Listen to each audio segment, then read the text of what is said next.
여유로운 노후 구독자 여러분, 안녕하세요. 사람들은 흔히 인생 최악의 지옥은 가난이나 질병이라고 말합니다. 하지만 진정한 지옥은 어쩌면 내가 가장 사랑하고 신뢰했던 사람에게서 오는 배신일지도 모릅니다. 저는 한때 제가 천국에 살고 있다고 믿었습니다. 모두가 부러워하는 재벌가의 며느리, 완벽한 스펙의 남편, 꿈 같은 삶. 하지만 그 모든 것은 거짓이었습니다. 제가 천국이라 믿었던 곳은 영화보다 더 끔찍한 거짓과 비밀을 감추고 있던 지옥의 얇은 껍데기에 불과했습니다. 제 이야기는 어느 날 오후 남편의 지갑에서 우연히 콘돔 하나를 발견하면서 시작됩니다. 고통과 분노 속에서 저는 아마 많은 분들이 미쳤다고 할 만한 일을 저질렀습니다. 그 콘돔 안에 몰래 약한 산성용액을 주사해 넣고 태연하게 다시 제자리에 돌려놓았습니다. 그리고 기다렸습니다. 과연 어떤 막장 드라마가 펼쳐질지. 하지만 그날 밤 벌어진 진짜 드라마는 제 최악의 상상을 아득히 뛰어넘는 것이었습니다. 병원에서 걸려온 전화는 남편의 소식뿐만 아니라 그의 새어머니의 소식까지 함께 알렸으니까요. 그날 오후도 여느 때와 같았습니다. 저는 국내 굴지의 제약회사 연구실에서 피곤한 하루를 마치고 집으로 돌아왔습니다. 시댁인 평창동의 거대한 저택은 언제나처럼 위압적인 모습으로 저를 맞이했습니다. 제 이름은 서유진, 직업은 약사입니다. 남편 강민준과 결혼한 지는 2년이 되었습니다. 우리의 결혼은 처음부터 사랑이 아닌 두 집안의 필요에 의한 정략 결혼이었습니다. 하지만 저는 진심으로 노력했습니다. 좋은 아내, 살가운 며느리가 되기 위해 애썼습니다. 언젠가 제 진심이 그의 마음을 움직일 수 있을 거라고 믿으면서요. 남편 민주는 겉보기엔 완벽한 남자였습니다. 대기업 영업팀장의 훤칠한 외모와 세련된 매너까지. 그는 항상 제게 잘해줬습니다. 비싼 선물을 사주고 고급 레스토랑에 데려갔죠. 하지만 우리 사이에는 언제나 보이지 않는 벽이 있었습니다. 분명히 느껴지지만 뭐라고 정의할 수 없는 차가운 거리감. 시댁 식구들도 마찬가지였습니다. 시아버지이신 강 회장님은 성공한 사업가셨지만 몇 년 전 뇌졸중으로 쓰러지신 후 휠체어에 의지해 생활하셨습니다. 말씀이 거의 없으셨고 눈빛은 늘 어딘가 먼 곳을 향해 있었습니다. 하지만 그의 새어머니인 오수인은 전혀 다른 사람이었습니다. 민준보다 겨우 몇 살 많은 그녀는 눈부시게 아름답고 영리했습니다. 그녀는 언제나 저를 친동생처럼 아껴주었습니다. 남편을 사로잡는 법이나 피부관리 비법 같은 것들을 조언해주며 제게 스스럼 없이 다가왔죠. 저는 그런 그녀에게 진심으로 감사했고 이렇게 좋은 시어머니를 만난 것이 행운이라고 생각했습니다. 그날 저는 민준이 소파에 벗어 던진 재킷을 정리하고 있었습니다. 재킷 안주머니에서 지갑을 꺼내 서랍에 넣어주려던 참이었죠. 그런데 지갑을 드는 순간 바깥쪽 카드칸에 무언가 불룩하게 잡히는 게 느껴졌습니다. 호기심에 살짝 열어본 순간 저는 온몸이 그대로 얼어붙었습니다. 초박형 콘돔이었습니다. 누군가 제 심장을 꽉 움켜쥐는 것 같았습니다. 남편의 지갑 속에 있는 콘돔. 아이를 갖기로 한 이후로 우리는 이런 걸 쓰지 않은 지 오래였습니다.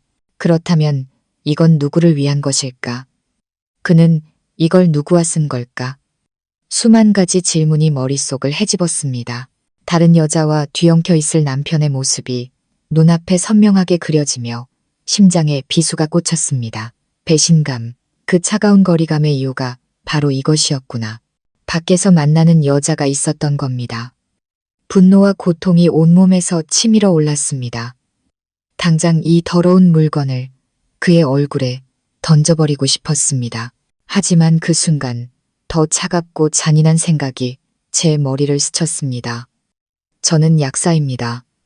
그 누구보다 화학약품에 대해 잘 알죠. 시끄럽게 소리 지르며 싸우는 건 너무 시시하잖아요. 평생 잊지 못할 교훈을 선물해 주기로 했습니다. 그와 그 여자 모두에게 말이죠. 저는 콘돔을 들고 제 작은 서재로 들어갔습니다. 그곳에는 회사에서 연구용으로 가져온 화학 약품들이 몇 가지 있었습니다. 문을 잠그자 두려움이 아닌 분노로 손이 떨려왔습니다. 저는 조심스럽게 포장지를 뜯어 콘돔을 꺼낸 뒤 작은 약병 하나를 집어들었습니다. 피부를 심각하게 부식시키는 황산이나 염산 같은 위험한 물질이 아니었습니다. 화장품에서 각질 제거용으로 흔히 쓰이는 약한 유기산이었죠. 피부를 심하게 손상시킬 정도는 아니지만 가장 민감하고 연약한 부위에 닿았을 때 지옥 같은 자결감과 고통을 선사하기에는 충분했습니다. 저는 아주 작은 주사기로 용액을 소량 뽑아낸 뒤 콘돔 안쪽에 조심스럽게 주입했습니다. 그리고 용액이 고루 퍼지도록 살짝 문지른 뒤 원래 모습 그대로 능숙하게 말아 포장지 안에 다시 넣었습니다. 누가 봐도 완벽한 새 제품처럼 보였죠. 저는 이 특별한 선물을 민준의 지갑 속 제자리에 돌려놓았습니다. 심장이 미친 듯이 뛰었습니다. 죄책감과 함께 이상한 희열이 느껴졌습니다. 덫은 놓아졌습니다. 이제 짐승이 스스로 걸려들기만 기다리면 됩니다. 저는 상상했습니다. 오늘 밤이나 내일 그가 바람 피우는 여자와 뜨거운 시간을 보내는 순간 끔찍한 자결감이 덮쳐오는 장면을. 그들은 당황해서 허둥지둥 옷을 챙겨 입고 수치심 속에서 병원 응급실로 향하겠죠. 그리고 저는 병원으로부터 전화를 받게 될 겁니다. 그러면 저는 걱정 가득한 아내의 얼굴로 나타나 그들의 비참한 몰골을 똑똑히 지켜볼 참이었습니다. 완벽한 시나리오였죠. 하지만 인생이 저를 위해 준비한 연극은 제 상상을 아득히 뛰어넘는 막장 드라마였습니다. 그것은 복수극이 아니었습니다. 진실이 지옥보다 더 끔찍한 한편의 공포 영화였죠. 시한폭탄이 든 지갑을 제자리에 돌려놓은 뒤 저는 아무 일 없다는 듯 행동하려 애썼습니다. 부엌으로 내려가 평소처럼 저녁을 준비했지만 마음은 콩밭에가 있었습니다. 흐르는 시간이 영원처럼 느껴졌고 제 손은 분노와 기묘한 흥분감에 계속해서 떨려왔습니다. 저는 기다리고 있었습니다. 전화벨이 울리기를, 제 복수극의 막이 오르기를. 저녁 7시쯤 민준이 퇴근했습니다. 그는 언제나처럼 세련되고 침착한 모습이었습니다. 집에 들어서며 제 뺨에 가볍게 입을 맞췄죠. 자기야, 나왔어. 오늘 무슨 맛있는 냄새가 나네. 저는 미소 지었습니다. 간신히 비웃음이 되지 않도록 안간힘을 쓴 미소였습니다. 당신이 좋아하는 돼지 갈비찜 했어요. 식사 내내 그는 아주 즐거워 보였습니다. 그는 곧 성사될 대형 계약에 대해, 상사에게 받은 칭찬에 대해 쉴 새 없이 떠들어댔습니다.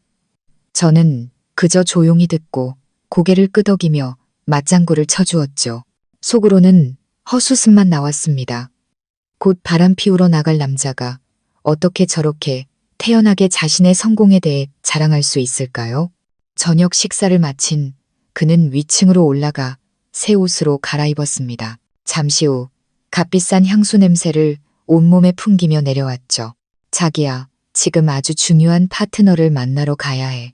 그는 넥타이를 고쳐 매며 말했습니다. 아마 좀 늦을 것 같아. 먼저 자고 있어. 기다릴 필요 없어. 중요한 파트너. 정말 뻔뻔한 거짓말이었습니다.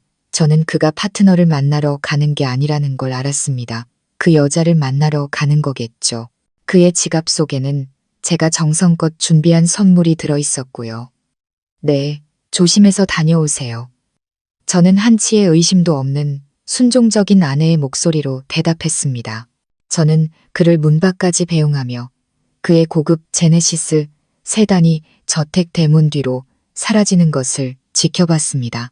문이 닫히자마자 제 입가의 미소는 순식간에 사라졌습니다. 이제 연극이 시작될 시간이었습니다. 저는 침실로 올라가지 않았습니다. 어둡고 넓은 거실에 작은 스탠드 조명 하나만 켜놓은 채 홀로 앉아 있었습니다. TV도 책도 보지 않았습니다. 그저 조용히 기다렸습니다. 거실 구석에 놓인 앤티크 궤종시계의 똑딱거리는 소리가 마치 망치처럼 제 가슴을 두드렸습니다. 1시간, 2시간, 밤 10시, 11시가 되어도 아무 일도 일어나지 않았습니다. 초조함과 함께 작은 의심이 피어오르기 시작했습니다. 설마 그가 그걸 쓰지 않은 걸까? 내 계획이 실패한 걸까? 아니면 그 여자가 뭔가 이상한 낌새를 눈치챈 걸까? 수많은 질문이 머릿속을 맴돌았습니다. 저는 자리에서 일어나 거실을 서성였습니다. 마치 우리의 갇힌 짐승이 된 기분이었습니다. 기다림은 분노보다 더 끔찍했습니다. 그리고 마침내 밤 11시 30분. 제 휴대폰이 울렸습니다. 심장이 멎는 것 같았습니다. 저는 미친 듯이 달려가 액정을 확인했습니다. 민준의 번호가 아니었습니다. 모르는 번호였습니다. 병원일까? 아니면 호텔. 저는 심호흡을 하며 목소리가 떨리지 않도록 애쓰며 통화 버튼을 눌렀습니다. 여보세요. 수화기 너머에서는 다급하고 당황한 듯한 여자의 목소리가 들려왔습니다. 실례지만 강민준 씨 아내분 서유진 씨 휴대폰 맞으신가요? 네, 제가 서유진인데요. 무슨 일이시죠? 심장이 미친 듯이 날뛰었습니다. 안녕하세요. 여기는 서울 프라임 병원입니다. 여자가 말했습니다. 다름이 아니라 남편분이신 강민준 씨가 저희 병원 응급실로 실려오셔서 연락드렸습니다. 역시 내 계획은 성공이었습니다. 차가운 희열이 온몸에 퍼져나갔습니다. 하지만 연기는 계속해야 했습니다. 네, 뭐라고요? 저는 비명을 지르듯 외쳤습니다. 남편이요? 남편이 왜요? 교통사고라도 났나요? 아니요, 교통사고는 아닙니다. 여자는 잠시 머뭇거리며 곤란한 듯 말했습니다. 강민준 씨와 다른 여성 한 분이 함께 화학약품 화상으로 응급실에 실려오셨습니다. 화학약품 화상. 완벽했습니다. 하지만 간호사의 다음 말은 저를 온몸이 얼어붙게 만들었습니다. 함께 오신 여성분 성함은 오수희 씨이고 본인이 강민준 씨의 새어머니라고 하시더군요. 새어머니, 오수희. 머리가 핑 돌았습니다. 세상이 무너지는 것 같았습니다. 제가 잘못 들었을 거라고 생각했습니다. 오수희, 내 시어머니, 왜 그녀가, 왜 두 사람이 함께 있었던 거지? 그리고 왜 함께 화학약품 화상을 입은 거지? 저기요, 서유진 씨, 제 말 들리세요? 간호사의 목소리가 저를 현실로 끌어당겼습니다. 네, 듣고 있어요. 저는 말을 더듬었습니다. 목이 바싹 타들어갔습니다. 그분들 지금 어디 계세요? 어쩌다 그런 일이 두 분 말씀으로는 신라호텔 VIP 라운지에서 업무 미팅 중에 새로 개발된 산업용 화학제품 샘플이 유출되는 사고가 있었다고 합니다. 현재 두 분 다 위급한 상황은 넘겼지만 경과를 지켜봐야 해서요. 보호자분께서 병원으로 오셔서 입원 수속을 밟아주셔야 할 것 같습니다. 호텔, 업무 미팅, 화학물질, 유출, 어설픈 거짓말의 연속이었습니다. 하지만 그 거짓말은 제가 상상했던 단순한 외도보다 훨씬 더 끔찍하고 역겨운 진실을 드러내고 있었습니다. 상대는 젊고 예쁜 내연녀가 아니었습니다. 바로 남편의 새어머니였습니다. 제가 항상 살갑게 대했던 친자매처럼 따랐던 그 여자, 구역질이 치밀어 올랐습니다. 정말 역겨웠습니다. 이렇게 추악하고 비정상적인 관계가 바로 이 집에서 제 눈앞에서 벌어지고 있었다니 저는 아무것도 모르고 있었습니다. 전화를 끊자 온몸이 사시나무처럼 떨렸습니다. 처음 느꼈던 희열은 온데간데 없이 사라지고 그 자리에는 충격과 혐오 그리고 지독한 고통만이 남았습니다. 이 배신은 단순한 외도가 아니었습니다. 이것은 도덕성의 붕괴이자 인간성의 가장 밑바닥을 보여주는 추악한 타락이었습니다. 더 이상 생각할 시간이 없었습니다. 저는 병원으로 가야 했습니다. 그들을 걱정해서가 아니었습니다. 진실을 마주하고 새로운 전쟁을 시작하기 위해서였습니다. 나 자신의 존엄을 되찾고 저 역겨운 두 인간의 가면을 벗겨내기 위한 전쟁을. 저는 곧장 시아버지 강 회장님의 방문을 두드렸습니다. 방 안의 불은 아직 켜져 있었습니다. 회장님은 불면증이 있으셨습니다. 아버님, 큰일 났어요. 문이 열리고 휠체어에 앉은 강 회장님이 놀란 얼굴로 저를 바라봤습니다. 무슨 일이냐, 유진아. 왜 그리 우는 게냐. 그제야 저는 제 뺨 위로 눈물이 하염없이 흐르고 있다는 것을 깨달았습니다. 아버님, 민준 씨랑 어머님이 저는 흐느꼈습니다. 두 사람 지금 병원 응급실에 있어요. 강 회장님의 얼굴이 굳어졌습니다. 뭐라고? 병원? 그놈들이 왜? 병원에서는 화학약품 화상사고라고만. 저는 차마 끔찍한 진실을 말할 수 없었습니다. 어디서부터 어떻게 설명해야 할지 몰랐습니다. 강 회장님은 더 이상 묻지 않았습니다. 그의 얼굴은 차갑게 굳어 있었고 산전수전 다 겪은 사업가의 위험이 드러났습니다. 당장 병원으로 가자. 칠흑 같은 밤, 차는 병원을 향해 질주했습니다. 저는 뒷좌석에서 강 회장님 옆에 앉아 있었습니다. 그는 창밖을 바라보며 한마디도 하지 않았지만 휠체어 팔걸이를 쥔 두 손은 하얗게 질려 있었습니다. 무슨 생각을 하고 계신지 알 수 없었지만 겉으로 보이는 것만큼 놀라신 것 같지는 않았습니다. 그의 눈빛에는 아주 오랫동안 억눌러온 듯한 고통과 실망감이 서려 있었습니다. 한밤중에 서울 프라임 병원은 환한 불빛 아래 분주했습니다. 우리는 곧장 응급실로 향했습니다. 한 간호사가 우리를 기다리고 있었습니다. 회장님, 사모님, 이쪽으로 오시죠. 간호사는 우리를 긴 복도를 따라 안내했습니다. 그리고 나란히 붙어있는 두 개의 응급병실 앞에서 멈춰 섰습니다. 강민준 환자분은 이쪽 방에 계시고 그녀는 왼쪽 방을 가리켰습니다. 오수희 환자분은 옆방에 계십니다. 두 분 다 응급처치는 끝났고 안정된 상태지만 경과를 지켜봐야 합니다. 상처는 심한가? 강 회장님이 낮은 목소리로 물었습니다. 네, 꽤 심각한 편입니다. 간호사는 시선을 피하며 대답했습니다. 화상은 주로 민감한 부위에 집중되어 있지만 다행히 생명에는 지장이 없습니다. 민감한 부위. 그 세 단어는 마치 망치처럼 정적을 깨뜨렸습니다. 강 회장님의 몸이 미세하게 굳어지는 것이 느껴졌고 그의 얼굴은 더욱 어두워졌습니다. 들어가 봐도 되겠나? 네, 괜찮습니다. 하지만 환자분들이 안정을 취할 수 있도록 조용히 부탁드립니다. 우리는 먼저 민준의 병실로 들어갔습니다. 그는 침대에 누워 있었고 몸 일부에는 하얀 붕대가 감겨 있었습니다. 고통스러운 듯 얼굴을 찡그리고 있던 그는 우리를 보자 깜짝 놀라며 몸을 일으키려 애썼습니다. 아버지, 유진아, 두 사람이 어떻게 여기에? 내 놈이 그딴 질문을 할 자격이 있느냐? 강 회장님이 버럭 소리를 질렀습니다.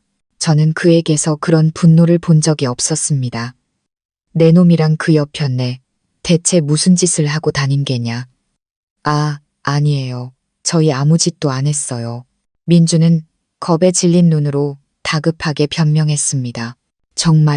정말 사고였어요. 아버지, 파트너와 호텔에서 새로운 산업용 화학물질 샘플을 보다가 실수로 병이 깨져서 쏟아진 거예요. 미리 준비된 듯한 변명. 하지만 너무나 어설프고 허점투성이었습니다. 미팅. 강 회장님은 비웃었습니다. 그 웃음에는 깊은 씁쓸함이 묻어 있었습니다. 어느 회사 파트너와 한밤중에 호텔방에서 미팅을 한단 말이냐? 네가 날 등신으로 아는 게냐? 아니에요, 아버지. 제 말은 닥치거라. 강 회장님의 호통에 민주는 입을 다물었습니다. 그는 더 이상 아무 말 없이 휠체어를 돌려 밖으로 나가자는 신호를 보냈습니다. 우리는 오수희의 병실로 향했습니다. 상황은 비슷했습니다. 그녀 역시 창백한 얼굴로 침대에 누워 있었지만 우리를 보자마자 가련한 피해자 연기를 시작했습니다. 여보, 유진아.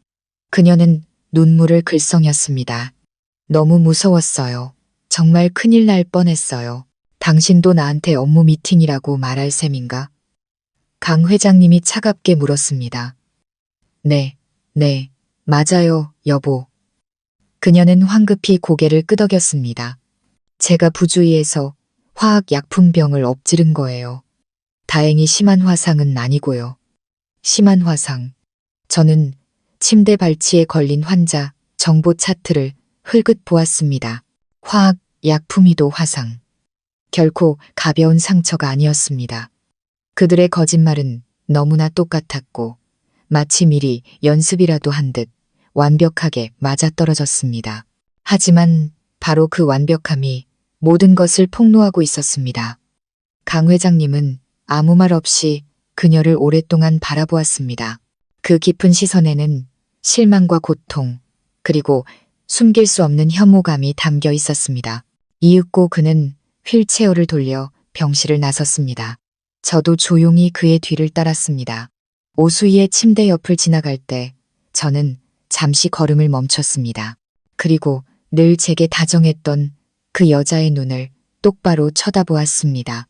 그녀 역시 저를 마주 보았습니다. 그 순간 그녀의 아름다운 눈동자 속에서 저는 고통이 아닌 날카로운 경고의 빛을 보았습니다. 저는 조용히 입꼬리를 올려 비웃어 주었습니다. 우리 둘만이 의미를 아는 미소였습니다. 그녀는 알고 있었습니다. 제가 모든 것을 알고 있다는 사실을. 우리 사이에 보이지 않는 전쟁은 그렇게 공식적으로 시작되었습니다. 우리는 무거운 침묵 속에서 집으로 돌아왔습니다. 병원에서 벌어진 어설픈 연극은 누구도 속이지 못했습니다. 오히려 모든 것을 더 명확하게 만들었을 뿐입니다. 이 가족 안에 역겹고 비정상적인 관계가 존재한다는 사실을, 그리고 그들이 배신보다 더 큰 무언가를 숨기고 있다는 사실을 말입니다. 업무 미팅, 화학사고. 그 거짓말들이야말로 진실의 문을 여는 열쇠였습니다. 그리고 저는 반드시 그 문을 열어야만 했습니다. 차는 납처럼 무거운 침묵 속을 달렸습니다. 밤새 내리던 비는 그쳤고 도로는 가로등 불빛을 반사하며 도시의 거대한 눈물처럼 반짝였습니다.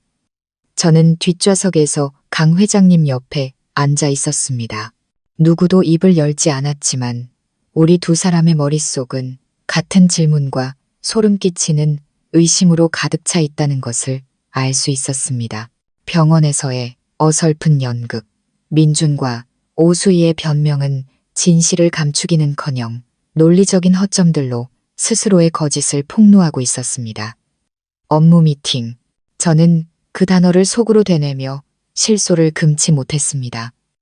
내 남편 강민주는 대기업 영업팀장입니다. 그의 새어머니 오수희는 집에서 남편을 돌보며 호화로운 생활을 즐기는 전업주부입니다. 두 사람에게 대체 무슨 공통된 업무가 있어서 미팅을 한다는 말일까요?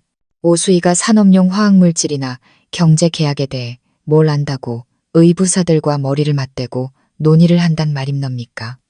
그리고 왜 하필 호텔이었을까요? 신라 호텔의 VIP 라운지, 왜 회사 사무실이나 하다못해 집 서재가 아니었을까요? 세상 어느 업무 미팅이 한밤중에 호텔처럼 사적이고 민감한 장소에서 이루어진단 말입니까? 그들의 변명은 터무니없을 뿐만 아니라 듣는 사람의 지성을 모욕하는 수준이었습니다. 화학물질, 유출 사고, 저는 약사입니다. 화학물질에 대해 잘 알죠. 이도 화상을 입힐 만큼 강력한 산업용 화학물질 샘플이라면 당연히 특수 용기에 담겨 극도로 조심스럽게 다뤄져야 합니다. 그런 것이 어떻게 우연히 유출되어 두 사람 모두에게 동시에 쏟아질 수 있을까요? 그리고 간호사의 말처럼 왜 하필 화상이 민감한 부위에 집중된 걸까요? 일반적인 화학 사고라면 손이나 얼굴처럼 노출된 부위에 상처를 입기 마련입니다. 이렇게 기묘하게 선택적일 수는 없습니다. 모든 것이 거짓말이었습니다. 더럽고 역겨운 진실을 덮기 위해 급조된 조잡한 거짓말. 저는 힐끗 시아버지 쪽을 보았습니다. 그는 여전히 미동도 없이 허공을 응시하고 있었습니다. 그의 얼굴에는 고통의 주름이 깊게 새겨져 있었지만 그것은 육체적인 고통이 아니었습니다. 가장 가까운 사람들에게 등 뒤에서 칼을 맞은 남자의 고통이었습니다. 강 회장님은 평생을 비즈니스 세계에서 살아남은 사람입니다. 아내와 아들의 이야기 속에 담긴 비상식적인 부분들을 눈치채지 못할 리가 없었습니다. 병실에서 민준을 향해 내지르던 호통, 오수희를 향한 그 차가운 시선이 모든 것을 말해주었습니다. 그 역시 의심하고 있었습니다. 어쩌면 저보다 더 많은 것을 더 오래전부터 의심해왔을지도 모릅니다. 그리고 오늘 밤의 사건은 그가 결코 믿고 싶지 않았던 의심의 쐐기를 박는 마지막 물방울이었을 뿐입니다. 민준과 오수희의 관계, 그 생각을 하자 등골이 오싹해졌습니다. 두 사람은 나이 차이가 별로 나지 않습니다. 오수희가 이 집에 들어왔을 때 민준은 이미 10대 후반의 청소년이었습니다. 그녀는 젊고 아름다웠죠. 저는 지난 2년간의 결혼 생활 동안 두 사람 사이의 이상한 눈빛과 행동들을 여러 번 목격했던 것을 떠올렸습니다. 한 번은 출근하는 민준의 넥타이를 오수희가 직접 매만져 주는 것을 보았습니다. 새어머니와 의부사들의 관계라고 하기엔 지나치게 다정한 행동이었죠. 또 한 번은 온 가족이 거실에서 영화를 볼 때 민준의 손이 소파 팔걸이에 놓인 오수희의 손, 바로 옆에 닿을 듯 말 듯 놓여 있는 것을 보았습니다. 그때 저는 그저 두 사람이 사이가 좋다고만 생각했습니다. 오히려 시댁 식구들이 화목해서 다행이라고, 계모와 전처 자식 간의 불화 같은 건 없어서 다행이라고 생각했습니다. 제가 얼마나 어리석었던 걸까요? 그것은 친밀함이 아니었습니다. 은밀함이었고 부적절하고 비정상적인 관계의 신호였습니다. 그리고 제가 놓았던 덫, 산성용액을 주입한 콘돔은 이름 모를 내연녀가 아닌 바로 남편의 새어머니에게 사용되었습니다. 그건 무엇을 의미할까요? 제가 민준의 지갑에서 발견한 콘돔이 하룻밤의 불장난을 위한 것이 아니었다는 뜻입니다. 그것은 미리 계획된 만남, 바로 오수희와의 만남을 위해 준비된 것이었습니다. 다시 한번 구역질이 치밀어 올랐습니다. 정말 역겨웠습니다. 이제 모든 것이 명확해졌습니다. 그들은 단순한 불륜 관계가 아니었습니다. 그리고 그 관계를 어설픈 연극으로 숨기려 하고 있었습니다. 하지만 왜? 단순히 잘못된 관계라면 왜 이렇게 복잡한 업무 미팅 이야기까지 꾸며내야 했을까요? 분명 더 큰 이유가 있을 겁니다. 분명 그들은 이 근친상간 관계보다 더 충격적인 비밀을 숨기고 있었습니다. 차가 저택 대문 앞에 멈춰 섰습니다. 운전기사가 서둘러 차에서 내려 강 회장님을 휠체어에 옮겨 태웠습니다. 저도 무거운 발걸음을 옮겨 집으로 들어섰습니다. 유진아, 갑자기 강 회장님의 낮고 잠긴 목소리가 들렸습니다. 저는 걸음을 멈추고 그를 돌아보았습니다. 오늘 일은, 그는 잠시 머뭇거리다 복잡한 눈빛으로 저를 바라보았습니다. 아무에게도 말하지 말거라. 그냥 그놈들 말을 믿어주는 척해. 저는 충격을 받았습니다. 네, 아버님, 그게 무슨 말씀이세요? 내 말대로 하거라. 그의 목소리에는 거스를 수 없는 힘이 실려 있었습니다. 나에게는 나만의 방식이 있다. 너도 내 자신을 지켜야 한다. 이 집의 모든 것을 조심하거라.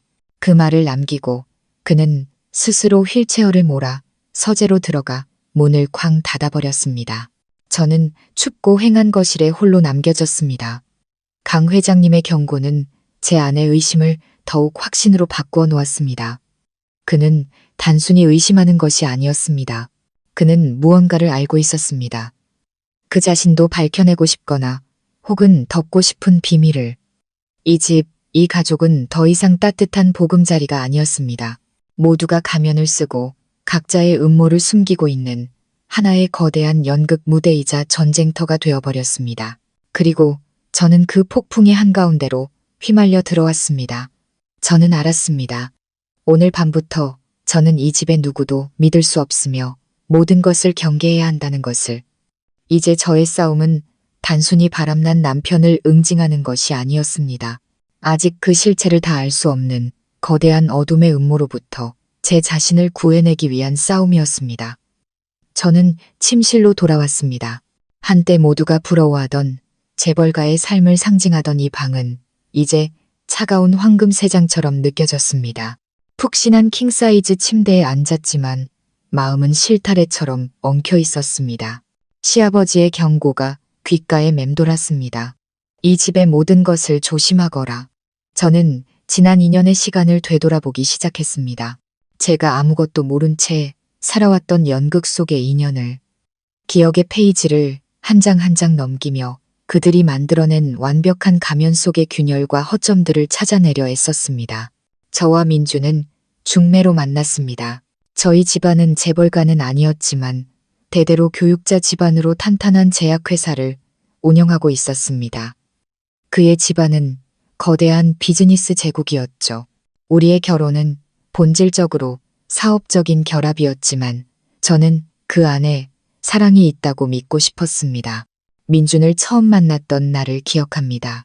그는 키가 크고 잘생겼으며 성공한 남자의 표본처럼 세련된 매너를 갖추고 있었습니다. 그는 제게 아주 다정하게 대해주었죠. 집안 배경은 신경 쓰지 않는다며 저의 지적이고 부드러운 모습에 끌렸다고 말했습니다. 저는 그 말을 순진하게 믿었습니다. 우리는 화려한 결혼식을 올렸고 저는 행복한 결혼 생활이라는 핑크빛 꿈을 안고 이 저택에 발을 들였습니다. 그리고 오수희, 남편의 새어머니를 만났습니다. 첫 만남부터 그녀는 제게 아주 좋은 인상을 주었습니다. 그녀에게는 흔히 생각하는 못된 계모의 모습이 전혀 없었습니다. 오히려 젊고 아름다웠으며 믿을 수 없을 만큼 다정하고 세심했습니다. 그녀는 제 손을 잡으며 자신도 처음 시집 왔을 때 모든 것이 낯설었다며 저를 친동생처럼 생각하고 모든 것을 도와주겠다고 말했습니다. 그리고 그녀는 정말 그렇게 했습니다. 그녀는 제게 집안의 가사도우미들을 관리하는 법, 저택을 꾸미는 법, 재벌가 며느리의 위치에 맞는 옷을 고르는 법을 가르쳐 주었습니다. 저를 데리고 스파에 가고 쇼핑을 즐겼습니다. 우리는 뷰티팁부터 가장 사적인 이야기까지 모든 것을 공유했습니다. 그녀는 심지어 저와 민준이 사소한 다툼을 할 때면 늘 제 편을 들어주었습니다. 아들, 일만 너무 하지 말고 아내한테도 좀 신경 써야지. 여자는 사랑받기 위해 있는 걸 안다. 그녀는 그렇게 말하며 제게 의미심장한 윙크를 보내곤 했습니다. 우리의 관계는 너무나 가까워서 때로는 친어머니보다 그녀에게 더 친밀감을 느낄 정도였습니다. 저는 그녀를 완전히 신뢰했고 친언니이자 가장 친한 친구처럼 여겼습니다. 이제와 생각해보니 제가 얼마나 어리석었는지 알 것 같습니다. 모든 것이 연극이었습니다. 너무나 정교하고 완벽하게 짜인 연극. 그녀의 친절함은 사실 저를 통제하기 위한 수단이었습니다. 그녀는 저의 모든 생각과 행동을 알고 싶어 했습니다. 그녀의 조언은 저를 돕기 위한 것이 아니라 저를 자신의 의도대로 이끌기 위한 것이었습니다. 사소한 다툼에서 제 편을 들어준 것은 저의 신뢰를 얻어 그녀를 완벽한 아군으로 믿게 만들기 위함이었습니다. 그리고 내 남편, 민준. 그 역시 대단한 연기자였습니다. 그는 아내를 사랑하는 남편, 새어머니와는 조금 거리가 있지만 그래도 존중하는 아들의 역할을 완벽하게 소화했습니다. 그는 자신의 근친 상간관계를 한치의 빈틈도 없이 숨겨왔습니다. 그가 손님을 접대하러 간다던 수많은 저녁들, 갑작스러운 해외 출장들. 저는 단 한 번도 의심하지 않았습니다. 왜냐하면 그에게는 항상 그럴듯한 이유가 있었고 그 곁에는 항상 오수희가 증인으로 있었으니까요. 아이고, 우리 아들 또 출장 간단다. 싱가포르 파트너가 워낙 까다로워서 급하게 가봐야 한대. 유진아, 집에 혼자 있다고 너무 서운해하지 마라. 엄마가 있잖니. 그녀는 그렇게 말하며 저를 영화관이나 맛집에 데려가 저의 빈 시간을 채워주었습니다. 제가 다른 생각을 하거나 의심할 틈을 조금도 주지 않았죠. 그들은 너무나 완벽하게 협력했습니다. 한 명은 빈틈을 만들고 다른 한 명은 그 빈틈을 메웠습니다. 그들은 함께 보이지 않는 그물을 짜서 저를 가짜 신뢰와 행복 속에 가두었습니다. 그리고 저는 그 그물 속에서 2년 동안 아무것도 모른 채 살아왔습니다. 저는 제 삶에 만족했고 시댁을 자랑스러워했습니다.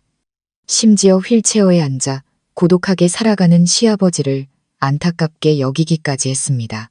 저는 그를 돌보고 그가 거의 대답하지 않음에도 불구하고 계속해서 말을 걸었습니다. 이제야 알겠습니다. 이 집에서 가장 불쌍한 사람은 시아버지가 아니라 바로 저였다는 것을 저는 속았습니다. 제가 가장 가깝고 신뢰했던 두 사람에게 조직적이고 체계적으로 속았습니다. 그들은 단순한 불륜 관계가 아니었습니다. 그들에게는 더 큰 음모가 있었고 그 음모는 시아버지조차 경계해야 할 만큼 위험한 것이었습니다. 병원에서의 끔찍한 밤이 지나고 저택은 숨막히는 정적에 휩싸였습니다. 민준과 오수희는 아직 병원에 있었고 그들의 상처는 꽤 심각해 보였습니다. 시아버지의 경고가 머릿속을 떠나지 않았습니다. 이 집의 모든 것을 조심하거라. 저는 더 이상 가만히 앉아 기다릴 수 없었습니다. 제 손으로 직접 진실을 파헤쳐야 했습니다. 그들의 음모는 대체 무엇일까? 왜 그토록 필사적으로 그 비정상적인 관계를 숨겨야만 했을까? 단순한 애정 문제가 아님이 분명했습니다. 그리고 저는 단서가 어디에 있을지 짐작할 수 있었습니다. 오수희의 서재. 그곳은 이 집안의 성역과도 같은 곳이었습니다. 시아버지조차 거의 들어가지 않는 곳. 그녀는 항상 책을 읽고 명상을 할 자신만의 공간이 필요하다고 말했습니다. 그리고 자리를 비울 때면 항상 문을 굳게 잠갔습니다. 예전에는 그저 그녀의 성격 탓이라고 생각했지만 이제는 알 수 있었습니다. 그 안에는 분명 엄청난 비밀이 숨겨져 있을 겁니다. 저는 그곳에 들어가야만 했습니다. 저는 심호흡을 하고 오수희의 서재문 앞에 섰습니다. 묵직한 원목문에는 최신식 디지털 도어록이 달려 있었습니다. 억지로 열려다가는 흔적이 남을 게 뻔했습니다. 그럴 수는 없었죠. 문득 아주 신중하면서도 자신감이 넘쳤던 그녀의 모습이 떠올랐습니다. 언젠가 그녀가 제게 집안, 보안 시스템 사용법을 알려주면서 자신은 모든 중요한 비밀번호를 하나의 숫자로 통일해서 쓴다고 자랑하듯 말한 적이 있었습니다. 그녀만의 특별한 기념일이라고 했죠. 특별한 기념일. 대체 무슨 날일까? 시아버지와의 결혼 기념일. 아니, 너무 뻔했습니다. 그녀나 민준의 생일. 머릿속으로 여러 숫자를 조합해봤지만 모두 아닐 것 같았습니다. 그때 등골이 오싹해지는 생각이 스쳐 지나갔습니다. 그녀와 민준의 관계는 언제부터 시작된 걸까? 두 사람만의 기념일이 있는 건 아닐까? 알 수는 없었지만 시도해볼 가치는 있었습니다. 저는 눈을 감고 이 가족의 과거에 대한 희미한 정보들을 떠올렸습니다. 민준의 친어머니는 언제 돌아가셨지? 오수희는 그 후 얼마 만에 시아버지와 재혼했을까? 저는 시도해보기 시작했습니다. 민준의 친어머니가 돌아가신 날짜. 떨리는 손으로 키패드를 눌렀습니다. 삑 하는 소리와 함께 문이 열렸습니다. 온몸에 소름이 돋았습니다. 맞았습니다. 민준의 친어머니 기일이 그녀의 모든 비밀을 감추는 특별한 기념일이자 비밀번호였던 겁니다. 이 여자의 잔인함과 비정상적인 집착은 상상을 초월했습니다. 저는 서둘러 안으로 들어가 문을 닫았습니다. 그녀의 서재는 고풍스러운 스타일로 꾸며져 있었지만 소름 끼치도록 차가운 기온이 감돌았습니다. 모든 것이 먼지 한 톨 없이 완벽하게 정돈되어 있었죠. 시간이 없었습니다. 저는 곧장 최신형 맥북이 놓인 책상으로 다가갔습니다. 노트북을 열자 역시나 비밀번호가 걸려 있었습니다. 저는 망설임 없이 아까 그 숫자를 입력했습니다. 바탕화면이 나타났습니다. 심장이 터질 것 같았습니다. 저는 성공했습니다. 재빨리 폴더들을 훑어보기 시작했습니다. 계약서, 재무, 사진첩. 특별한 것은 없었습니다. 대부분 시아버지의 사업 자료를 복사해 둔 것이거나 그녀의 여행 사진들 뿐이었습니다. 설마 내가 틀렸나? 그녀가 비밀스러운 자료를 이렇게 뻔한 곳에 둘 만큼 어리석지 않은 건가? 포기하려던 순간 화면 구석에 있는 평범해 보이는 폴더 하나가 눈에 들어왔습니다. 폴더 이름은 수권 사업이었지만 아이콘이 다른 폴더들과 달리 반투명한 회색이었습니다. 숨긴 폴더였습니다. 저는 기본적인 컴퓨터 지식이 있었습니다. 재빨리 몇 가지 조작을 하여 숨긴 파일 및 폴더를 표시하도록 설정했습니다. 그러자 수권 사업 폴더 바로 옆에 또 다른 반투명 폴더가 나타났습니다. 그 폴더의 이름은 제 온몸을 떨리게 만들었습니다.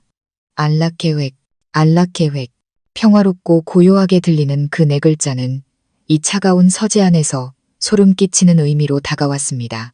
저는 떨리는 손으로 마우스 커서를 그 폴더로 옮겼습니다. 심호흡을 한 뒤 더블 클릭했습니다. 폴더가 열렸습니다. 안에는 파일이 많지 않았습니다. 워드 파일 몇 개와 엑셀, 파워포인트 파일 하나. 하지만 그 내용은 상상할 수 없을 만큼 잔혹한 음모를 고스란히 담고 있었습니다. 한치의 오차도 없이 치밀하게 계산된 계획. 바로 휠체어에 앉은 그녀의 남편, 강 회장님을 겨냥한 계획이었습니다. 제가 처음 연 파일은 알라곤 프로젝트, 황금 투자 기회라는 제목의 파워포인트였습니다. 슬라이드 쇼를 시작했습니다. 첫 슬라이드에는 푸른 언덕 위에 자리 잡은 호화로운 리조트의 3D 조감도가 나타났습니다. 수영장, 골프 코스, 아기자기한 빌라들까지 5성급 리조트와 다를 바 없어 보였습니다. 하지만 다음 슬라이드들을 읽어 내려가면서 저는 이곳이 리조트가 아니라는 것을 깨달았습니다. 이곳은 요양원이었습니다. VVIP들을 위한 최고급 프리미엄 요양원. 프레젠테이션은 노인 헬스케어 시장의 잠재력, 최고급 요양 서비스로 얻을 수 있는 막대한 수익에 대해 아주 상세하게 분석하고 있었습니다. 사업 계획, 마케팅 계획, 인사 계획까지 모든 것이 전문가 수준으로 작성되어 있었습니다. 이 프로젝트가 아주 오랫동안 준비되어 왔음을 알 수 있었죠. 그리고 자본 구조 및 프로젝트 운영진 부분을 읽는 순간 제 심장은 멎는 듯 했습니다. 자본금 항목에 강한 신탁 자금이라는 출처로 수백억 원에 달하는 거액이 적혀 있었습니다. 강한 신탁, 시아버지께서 오래전에 설립하여 본인 자산의 대부분을 관리하던 신탁이었습니다. 그리고 그 신탁의 수탁 관리인은 다름 아닌 오수이였습니다. 그리고 프로젝트 운영진 명단에는 가장 높은 직책에 두 개의 이름이 굵은 글씨로 적혀 있었습니다. 이사회 의장, 오수희, 대표이사, 강민준. 온몸이 차갑게 식었습니다. 이것이 바로 그들이 업무 미팅에서 논의하던 일이었던 겁니다.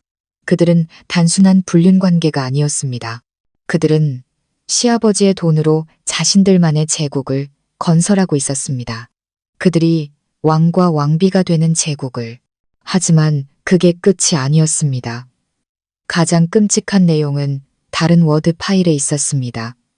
계획 2단계라는 아주 단순한 이름의 파일이었습니다. 저는 그 파일을 열었습니다. 내용은 길지 않았습니다. 몇 개의 항목으로 나열되어 있었지만 글자 하나하나에 소름 끼치는 악의와 계산이 담겨 있었습니다. 첫 번째 항목, K의 모든 개인 자산을 신탁으로 이전 완료.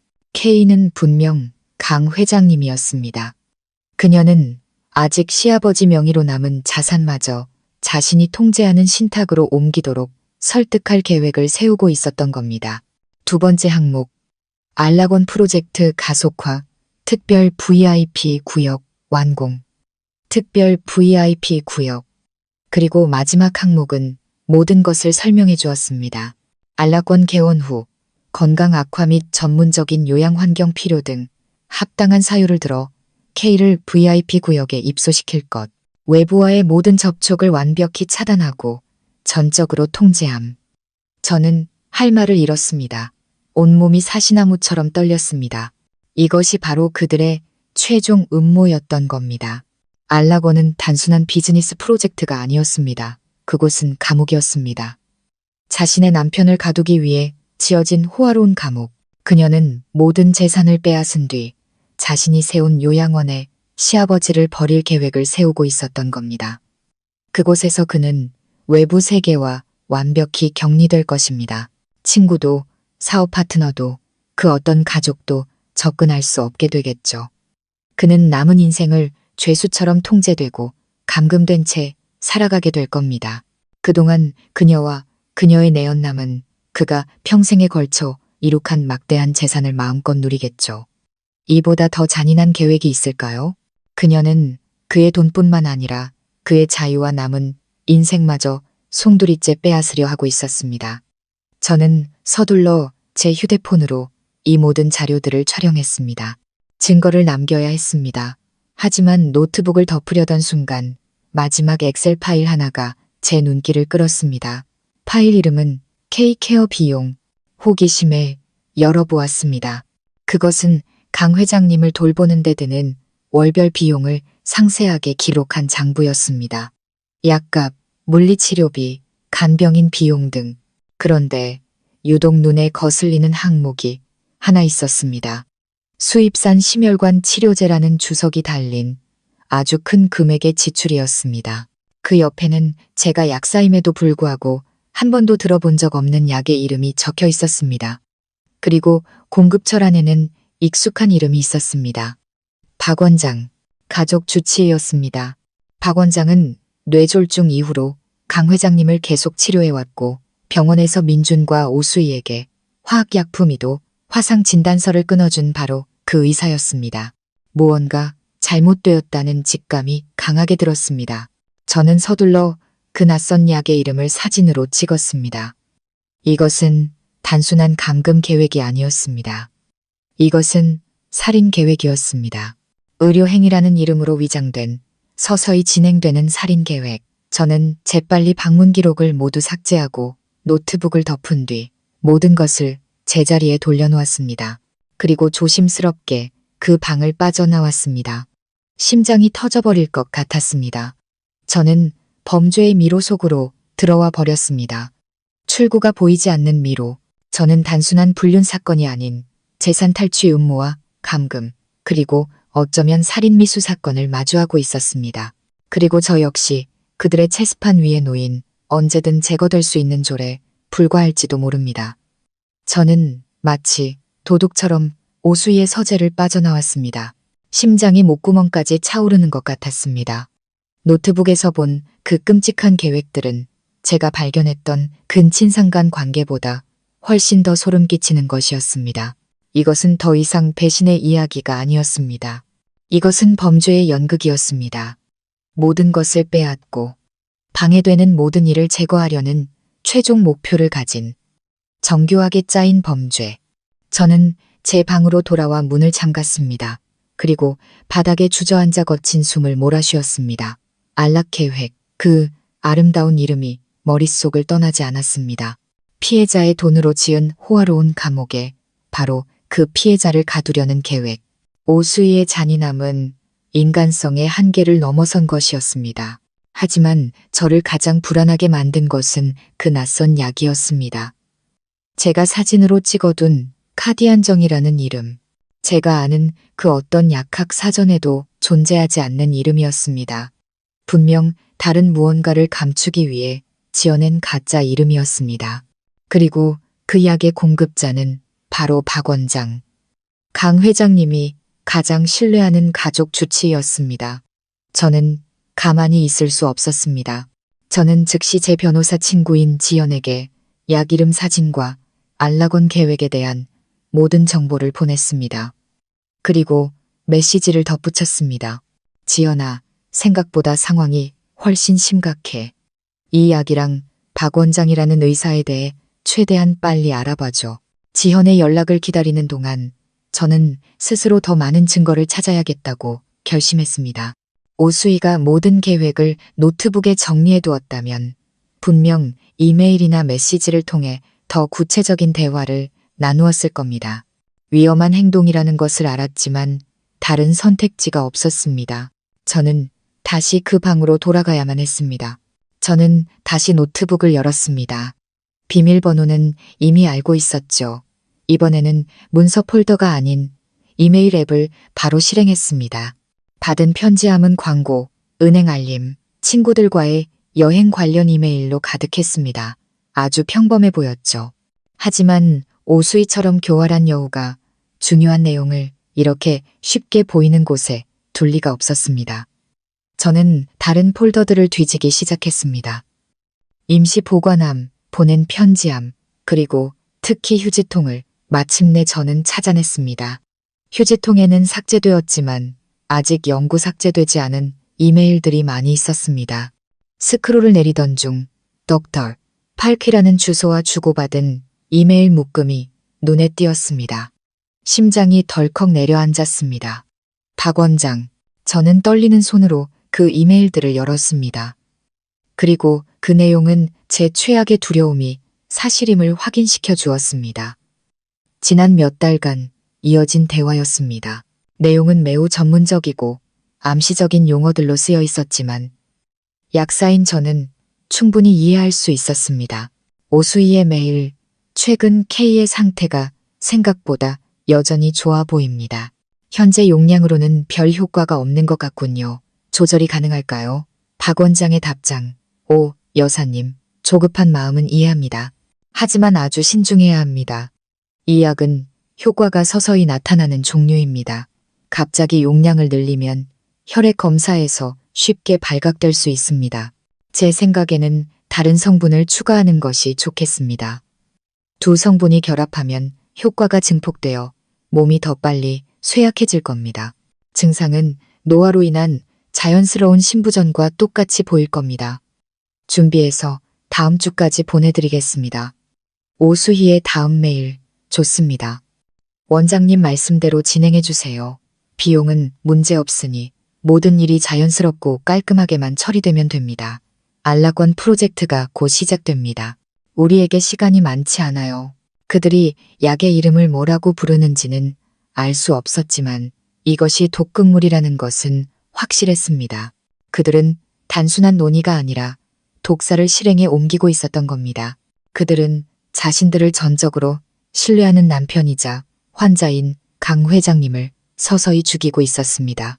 자연스러운 신부전, 자연스럽고 깔끔하게 사람을 살려야 할 의사의 입에서 나온 그 단어들은 소름 끼치도록 끔찍했습니다.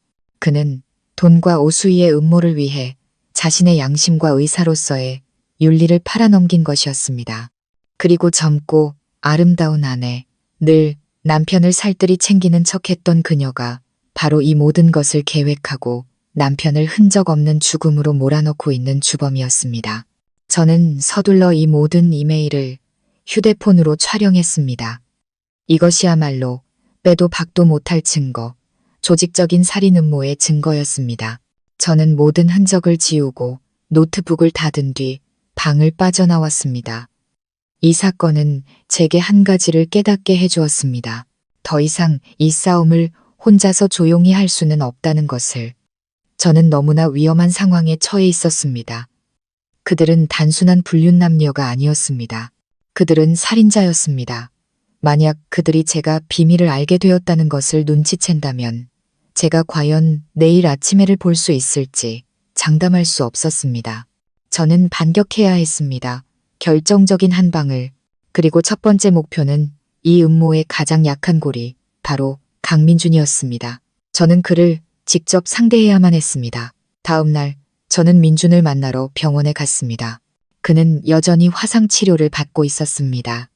병실에 들어서자 그는 침대에 앉아 경제 잡지를 읽고 있었습니다. 어제보다 훨씬 좋아 보였죠. 제가 들어서는 것을 보고 그는 놀란 듯 했습니다. 유진아, 여긴 어떻게 왔어? 저는 대답 없이 조용히 병실 문을 닫고 안에서 잠갔습니다. 제 행동에 그가 미간을 찌푸렸습니다. 뭐 하는 거야? 저는 아무 말 없이 그에게 다가가 그의 바로 앞 테이블 위에 제 휴대폰을 올려놓았습니다. 사진첩을 열어 제가 처음으로 보여준 사진은 안락원 프로젝트의 3D 조감도였습니다. 민준의 얼굴이 하얗게 질렸습니다. 그는 저를 보며 공포에 질린 눈으로 물었습니다. 이걸 어떻게, 네가 어떻게 가지고 있어? 저는 대답하지 않았습니다. 다음 사진으로 넘겼습니다. 강한 신탁의 이름이 적힌 자본 구조표. 그리고 오수희와 강민준의 이름이 굵게 인쇄된 프로젝트 운영진 명단. 설명해봐요. 제 목소리는 얼음장처럼 차가웠습니다. 유진아, 내 말 좀 들어봐. 그는 말을 더듬으며 황급히 잡지를 내려놓았습니다. 이건 그냥 평범한 사업 프로젝트일 뿐이야. 어머니께서 개인적인 사업을 하고 싶어 하셨고 나한테 도움을 청하신 것뿐이라고. 평범한 사업? 저는 비웃었습니다. 자기 아버지를 그리고 자기 남편을 그곳에 가둬서 완벽하게 격리시킬 계획까지 세우는 게 평범한 사업이에요? 제 말은 그에게 강력한 충격을 준 듯했습니다. 그는 그대로 얼어붙었습니다. 그는 제가 모든 것을 알고 있다는 것을 깨달았습니다. 너 어머니 서재에 들어갔었구나. 그가 떨리는 목소리로 물었습니다. 그뿐만이 아니죠. 저는 다음 사진들로 넘겼습니다. 이번에는 오수희와 박 원장이 주고받은 이메일들이었습니다. 자연스러운 신부전 같은 끔찍한 문구들. 두 사람, 지금 무슨 짓을 하고 있는 거죠? 제 목소리에는 이제 분노가 가득했습니다. 두 사람이 당신 아버지를 독살하고 있잖아요. 당신도 알고 있었어요. 민주는 고개를 숙이고 자신의 머리카락을 쥐어뜯었습니다. 그는 침묵했습니다. 그의 침묵은 곧 자백이었습니다. 알고 있었군요. 저는 씁쓸하게 말했습니다. 당신 모든 걸 알고 있었어. 안 그래요? 당신은 새어머니와 바람 피운 것뿐만 아니라 자기 친아버지를 상대로 한 재산 탈취와 살인 미수 계획의 공범이었던 거야. 아니야. 그건 사실이 아니야. 그가 갑자기 고개를 들고 소리쳤습니다. 그의 눈은 핏발이 서 있었습니다. 난 아버지를 해치고 싶지 않았어. 단 한 번도. 그런데 왜 침묵했죠? 왜 그 여자를 도운 거죠? 왜냐하면 그는 흐느끼기 시작했습니다. 눈물이 쏟아져 내렸습니다. 왜냐하면 내가 그 여자를 사랑하니까. 내가 그 여자를 사랑했단 말이야. 유진아. 그 비정상적인 고백은 마음의 준비를 했음에도 불구하고 역겨움을 느끼게 했습니다. 난 그 여자한테 조종당했어. 그는 울면서 모든 것을 털어놓았습니다. 그가 아직 10대 소년이었을 때부터, 어머니가 돌아가신 직후부터 그녀가 나타났다고 했습니다. 그녀가 그의 마음속 빈자리를 채워주었다고. 그녀는 엄마였고 누나였으며 동시에 연인이었다고. 그는 그녀에게서 벗어날 수 없었다고 했습니다. 그는 그녀를 사랑하면서 동시에 두려워했습니다. 그는 오수희의 과거, 그녀가 오직 재산을 노리고 아버지에게 접근했다는 사실을 모두 알고 있었다고 했습니다. 하지만 맹목적인 사랑과 그녀의 교묘한 조종에 눈이 멀었다고 했습니다. 그는 그녀의 모든 일에 공모했습니다. 근친상간 관계를 숨기는 것부터 아버지의 회사를 좀먹는 그녀를 돕는 것까지. 안락권 프로젝트는 그 여자의 수권 사업이었어. 그가 말했습니다. 그게 우리 두 사람의 미래라고 했어. 아버지가 돌아가시면 내가 그 프로젝트의 공동 경영자가 될 거라고 약속했지. 난 탐욕에 눈이 멀었어. 이것이 바로 내 남편의 진짜 역할이었습니다. 단순한 바람둥이가 아니었습니다. 그는 공범이었고 교활한 새어머니의 손에 놀아나는 꼭두각시였으며 돈과 비정상적인 사랑을 위해 친아버지마저 팔아넘길 준비가 된 자였습니다. 그럼 나는요? 제가 물었습니다. 목소리는 차갑게 얼어붙어 있었습니다. 두 사람의 연극에서 내 역할은 뭐였죠? 민주는 제 눈을 똑바로 쳐다보지 못했습니다. 그는 고개를 숙였습니다. 너도 계획의 일부였어. 그 여자가 말했어. 세간의 눈을 속이고 비즈니스계에서 입지를 다지기 위해 우리에게는 완벽한 위장이 필요하다고. 집안 배경도 좋고 똑똑하고 예쁜 네가 필요하다고 했어. 그 여자는 네가 완벽한 아내 그리고 자기 계획을 위한 완벽한 조리 될 거라고 말했어. 저는 헛웃음을 터뜨렸습니다. 쓰디쓴 웃음이었습니다. 결국 내 결혼조차 그 여자의 체스판 위에 놓인 말에 불과했던 겁니다. 저는 도구이자 방패막이었을 뿐입니다. 미안해, 유진아. 정말 미안해. 그는 침대에서 내려와 제 앞에 무릎을 꿇고 제 손을 잡으려 애썼습니다. 내가 잘못했다는 거 알아. 나도 피해자일 뿐이야. 제발 제발 나 좀 구해줘. 그 여자에게서 벗어나게 해줘. 더 이상 이 죄악의 길을 가고 싶지 않아. 우리 함께 그 여자의 죄를 밝히자. 네가 원하는 건 뭐든지 할게. 제발 나한테 살길 한 번만 열어줘. 저는 내 발 아래 무릎 꿇은 남자를 내려다 보았습니다. 눈물 콧물로 범벅이 된 그의 모습은 비참하기 짝이 없었습니다. 그의 애원은 절박하게 들렸지만 과연 믿을 수 있을까요? 2년 동안 나를 속이고 아버지의 죽음을 방관한 자가 정말로 뉘우치고 있는 걸까요? 아니면 이것도 또 다른 연극일까요? 음모가 발각되자 자신만이라도 살아남기 위한 마지막 발버둥일까요? 알 수 없었습니다. 하지만 한 가지는 확실했습니다. 그의 공포는 진짜였습니다. 그의 두려움은 진짜였습니다. 그리고 저는 그것을 이용할 수 있었습니다. 저는 그를 적의 공범에서 나 자신의 무기로 만들 수 있었습니다. 그는 제 발 아래 엎드려 있었습니다. 제가 알던 세련되고 자신감 넘치던 모습과는 완전히 다른 모습이었습니다. 헝클어진 환자복, 엉망이 된 머리, 눈물과 절망으로 얼룩진 얼굴. 그는 자신이 무참히 속였던 아내, 자신과 내연녀가 제거하려 했던 바로 그 사람에게 자신을 구해달라고 애원하고 있었습니다. 정말 아이러니했죠. 유진아, 제발 이번 한 번만 날 믿어줘. 그는 흐느끼며 마치 물에 빠진 사람이 지푸라기라도 잡듯 제 옷자락을 붙들었습니다. 정말 이렇게까지 될 줄은 몰랐어. 난 아주 오래전부터 그 여자한테 지배당했어. 저는 차갑게 그를 내려다보았습니다. 제 마음은 조금도 흔들리지 않았습니다. 동정심 없었습니다. 사랑 더더욱 아니었습니다. 제 안에는 오직 혐오감과 소름 끼치는 호기심만이 남아 있었습니다. 저는 그 여자가 대체 무슨 짓을 해서 멀쩡한 성인 남자를 저렇게 순한 꼭두각시로 만들었는지 알고 싶었습니다. 지배당했다고 저는 비웃으며 쏘아붙였습니다. 당신이 3살짜리 어린애예요. 강민준 씨. 당신은 대기업 팀장이고 30살이 넘은 성인 남성이에요. 옳고 그름을 구분 못했다는 말은 하지 마세요. 아니야, 넌 이해 못해. 그가 고통스럽게 외쳤습니다. 모든 건 우리 엄마가 돌아가셨을 때부터 시작됐어. 그는 흐느낌 사이로 길고 끊어지는 이야기를 시작했습니다. 가장 사랑하는 어머니를 잃고 슬픔과 외로움에 잠겨있던 16살 소년의 이야기.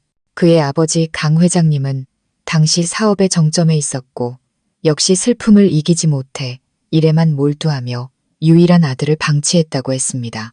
그리고 오수희가 나타났어. 처음엔 아버지의 비서였지. 민주는 과거를 회상하며 먼 곳을 바라보았습니다. 그 여자는 젊고 아름다웠고 사람을 챙기는 법을 알았어. 엄마가 돌아가시고 아버지가 힘들어 하실 때 바로 그 여자가 아버지 곁에서 위로하고 보살폈지. 그리고 나까지도. 그는 오수희가 어른이 아닌 친구이자 누나처럼 자신에게 다가왔다고 했습니다. 그녀는 사춘기 소년의 고민을 들어주고 슬픔을 나누었습니다. 그를 데리고 나가 놀아주고 바쁜 아버지가 잊어버린 선물들을 챙겨주었습니다. 그녀는 그가 가장 약해진 순간 그의 마음속 거대한 빈자리를 채워주었던 겁니다. 난 그 여자를 친누나처럼 가장 친한 친구처럼 생각했어. 그가 떨리는 목소리로 말했습니다. 내 모든 비밀을 그 여자에게 털어놓았지. 그가 떨리는 목소리로 그러던 어느 날 밤 아버지가 출장을 가셨을 때 내가 심한 열병을 앓았어. 바로 그 여자가 밤새 내 곁을 지키며 간호해줬지. 그리고 그 일이 일어났어. 저는 할 말을 잃었습니다. 성인 여성과 16살 소년. 그것은 사랑이 아니었습니다. 유혹이자 범죄였습니다. 그날 밤 이후로 모든 게 변했어. 그가 말을 이었습니다. 두려우면서도 그 여자에게 기묘한 유대감을 느꼈지. 그 여자는 이게 우리 둘만의 비밀이라고, 네가 이제 진짜 남자가 된 거라고 말했어. 그 여자는 날 특별하게 만들어줬고 내가 필요한 사람이라고 느끼게 했지. 그리고 난 그 관계에 깊이 빠져들었어. 헤어나올 수가 없었지. 1년 후 오수인은 공식적으로 강 회장님의 아내가 되어 그의 새어머니가 되었습니다. 그들의 은밀한 관계는 한 지붕 아래에서 더욱 복잡하고 비정상적으로 변해갔습니다. 그 여자는 내 새어머니이자 동시에 내 연인이었어. 민준이 씁쓸하게 말했습니다. 그 여자는 사랑과 두려움으로 날 통제했어. 아버지가 알게 될 거라는 두려움, 모든 것이 무너질 거라는 두려움. 난 그 여자의 꼭두각시가 되어버렸지. 그 여자가 시키는 건 뭐든지 해야 했어. 아버지의 계약서를 몰래 빼돌리는 것부터 너와 결혼하는 것까지. 그럼 나랑 결혼한 것도 그 여자가 시킨 거였군요. 저는 이미 답을 알고 있었지만 차가운 목소리로 물었습니다. 그래. 그는 고통스럽게 고개를 끄덕였습니다. 그 여자는 이제 너도 가정을 꾸려야 할 때라고, 완벽한 위장이 필요하다고 했어. 그리고 너를 선택했지. 너희 집안이 회사 입지를 다지는 데 도움이 되고 네가 착하고 사람을 잘 믿으니까. 그 여자는 네가 완벽한 아내, 자기 계획을 위한 완벽한 졸이 될 거라고 했어. 완벽한 졸, 그것이 바로 제 역할이었습니다. 나도 저항하려고 했어. 그가 다급하게 변명했습니다. 하지만 할 수 없었어. 내가 반항하려 할 때마다 그 여자는 우리 사이의 비밀을 들먹이며 협박했어. 모든 게 밝혀지면 파멸하는 건 자기뿐만 아니라 나도 마찬가지라고. 내 커리어, 내 미래, 모든 게 끝장날 거라고. 그리고 아버지는 절대 날 용서하지 않으실 거라고 했어. 그는 고개를 들어 눈물 젖은 눈으로 저를 바라보며 애원했습니다. 유진아, 내가 잘못했어. 용서받을 수 없는 잘못을 저질렀어. 널 속이고 널 이용했어. 하지만 정말 아버지를 해치고 싶지는 않았어. 나도 어쩔 수 없었어. 넌 약사고 똑똑하고 강한 사람이잖아. 제발 날 좀 도와줘. 그 여자에게서 벗어나게 해줘. 내 모든 잘못을 갚을 수 있게 해줘. 내가 증인이 되어줄게. 모든 증거를 넘겨줄게. 제발 한 번만 기회를 줘. 절망 속의 애원. 조종당한 남자의 비극적인 이야기. 듣기에는 매우 안타까웠습니다. 하지만 저는 더 이상 순진한 여자가 아니었습니다. 저는 너무 많은 거짓말을 보았습니다. 저는 그의 눈을 깊이 들여다보았습니다. 사랑, 아니면 두려움과 탐욕 때문에 공모한 건가요? 아버지를 해치고 싶지 않았다고요. 그런데 왜 안락원 계획에 동의했죠? 그곳이 아버지를 가두기 위한 감옥이라는 걸 알면서 왜 그곳의 대표 이사 자리를 받아들인 거죠? 제 질문은 그의 급소를 찔렀습니다. 그는 입을 다물고 아무 대답도 하지 못했습니다. 그는 알고 있었습니다. 자신의 비극적인 이야기 속에 애써 숨겨온 중요한 한 가지가 있다는 것을, 바로 탐욕. 그는 완전히 피해자만은 아니었습니다. 그 역시 공범이었고 권력과 돈을 위해 양심을 팔아넘길 준비가 된 자였습니다. 그의 침묵을 보고 저는 제가 제대로 짚었다는 것을 알았습니다. 저는 그를 끝까지 몰아붙여 피해자라는 마지막 가면까지 벗겨내야 했습니다. 그 여자가 두렵다고요. 제가 말을 이었습니다. 목소리는 칼날처럼 날카로웠습니다. 얼마나 두려웠기에 그 여자가 더 끔찍한 짓을 저질렀을 때조차 눈 감아줄 수 있었던 거죠. 무슨 뜻이야? 그가 당황한 눈으로 저를 올려다보았습니다. 당신 친어머니 말이에요. 제가 천천히 또박또박 말했습니다. 정말로 심장병 때문에 돌아가신 게 맞나요? 강민준 씨? 제 질문은 이미 숨막히는 병실 안에서 터진 한 발의 핵폭탄과도 같았습니다. 공기는 굳어졌고 바닥에 무릎 꿇고 있던 강민준은 갑자기 고개를 번쩍 들었습니다. 그의 얼굴에는 더 이상 고통이 아닌 영혼 깊은 곳에서부터 우러나오는 극도의 공포가 서려 있었습니다. 네가 그걸 어떻게? 그는 말을 더듬었고 목소리는 갈라졌으며 온몸은 나무십처럼 떨렸습니다. 네가 어떻게 그 일을 알아? 역시 맞았군요. 제 직감이 맞았습니다. 그의 친어머니의 죽음은 결코 단순하지 않았습니다. 몰랐어요. 제가 얼음장 같은 목소리로 대답했습니다. 심장은 미친 듯이 뛰고 있었지만 태연한 척 했습니다. 그냥 추측해 본 거예요. 남편을 독살하고 감금할 계획까지 세울 만큼 교활하고 잔인한 여자라면 과거에 이 집안에 발을 들이기 위해 더 끔찍한 짓을 저지르지 못할 이유가 없잖아요. 저는 공포에 질린 그의 눈을 꿰뚫어 보듯 말했습니다. 진실을 말해봐요. 민준 씨, 당신 어머니는 어떻게 돌아가신 거죠? 그는 대답하지 않았습니다. 그저 미친 듯이 고개를 저으며 알아들을 수 없는 말을 중얼거렸습니다. 아니야, 아니야. 난 아무것도 몰라. 그는 두려워하고 있었습니다. 끔찍한 기억을 부정하려 애쓰고 있었습니다. 하지만 저는 그가 도망치도록 내버려 두지 않을 겁니다. 모른다고요? 저는 비웃었습니다. 그럼 제가 추측해 볼까요? 당신 어머니는 심장병이 있었죠. 그리고 그때 오수희는 아버지의 비서로서 아주 살뜰하게 댁에 와서 간병을 도왔고요. 안 그런가요? 민주는 마치 제가 자신의 생각을 읽는 악마라도 되는 듯 경악스러운 눈으로 저를 쳐다보았습니다. 그러던 어느 날 어머니의 병세가 갑자기 악화됐죠. 저는 마치 남의 이야기를 하듯 차갑고 단조로운 목소리로 말을 이었습니다. 아버지는 출장 중이었고 집에는 오수희만 있었어요. 그녀는 구급차를 불렀지만 너무 늦었죠. 모두가 지병으로 인한 갑작스러운 죽음이라고 생각했어요. 아무도 의심하지 않았죠. 너무나 완벽한 이야기. 안 그래요? 그만해. 닥쳐. 민준이 귀를 막으며 울부짖었습니다. 왜 닥쳐야 하죠? 저는 그에게 다가가 그의 얼굴을 똑바로 내려다보았습니다. 당신은 그곳에 있었잖아요. 안 그래요? 당신은 무언가를 봤어요. 16살 소년이었던 당신, 대체 뭘 본 거죠? 그 여자가 당신 어머니에게 무슨 짓을 했나요? 일부러 구급차를 늦게 불렀나요? 아니면 그것보다 더 끔찍한 짓을 했나요? 난 아무것도 못 봤어. 그가 소리쳤지만 그의 목소리는 허점투성이로 떨리고 있었습니다. 못 본 건가요? 아니면 그 여자한테 입막음 당한 건가요? 제가 몰아붙였습니다. 그 여자는 당신을 유혹했던 바로 그날 밤의 일. 그 비정상적인 비밀을 이용해서 당신을 협박하고 입을 다물게 만든 거죠. 안 그래요?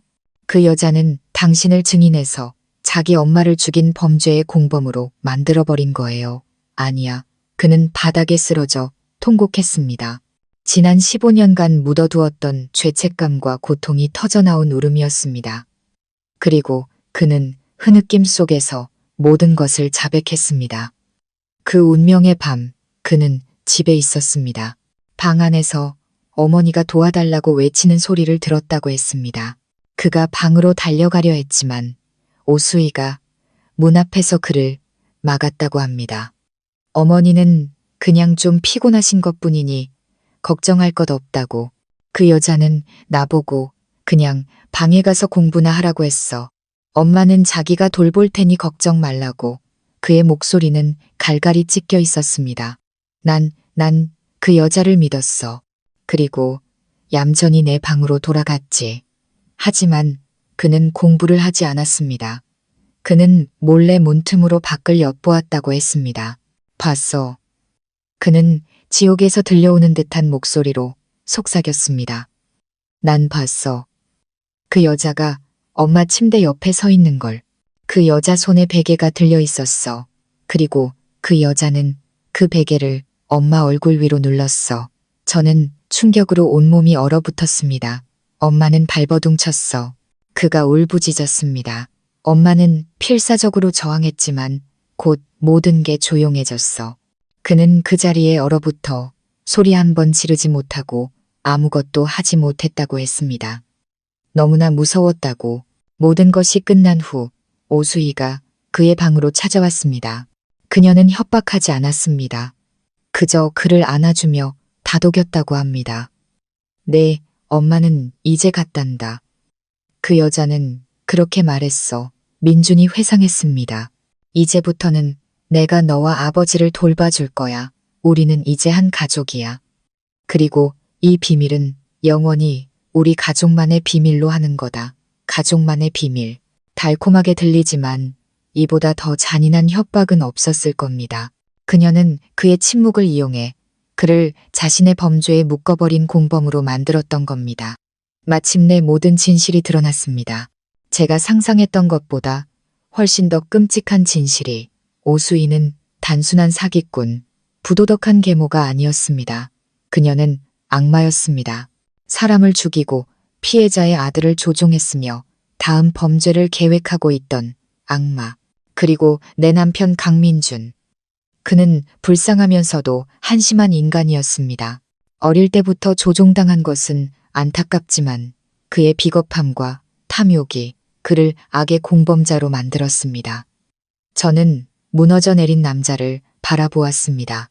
제 마음에는 이제 어떤 감정도 남아있지 않았습니다.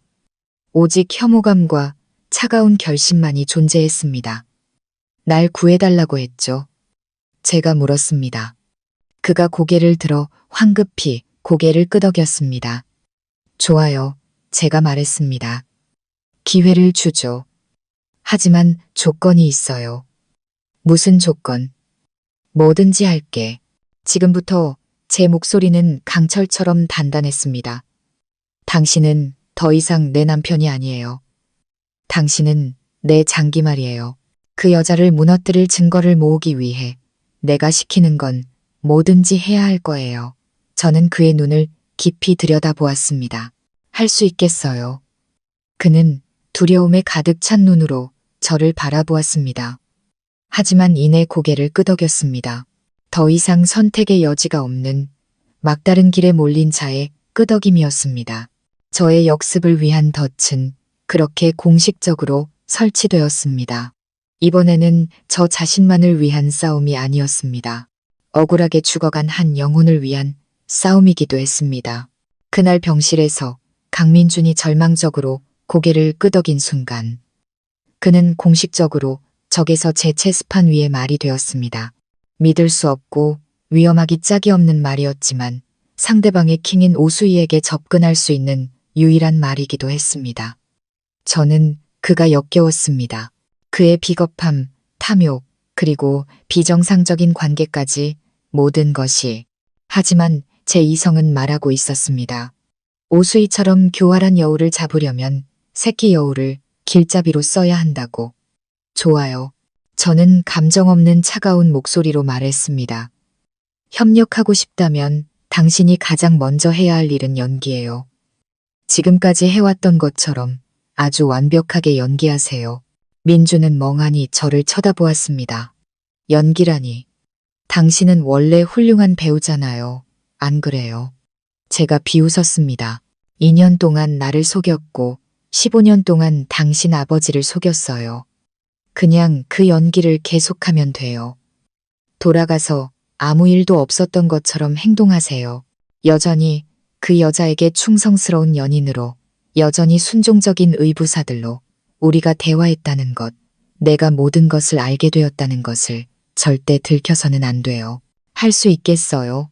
그가 떨면서 고개를 끄덕였습니다. 노력해 볼게.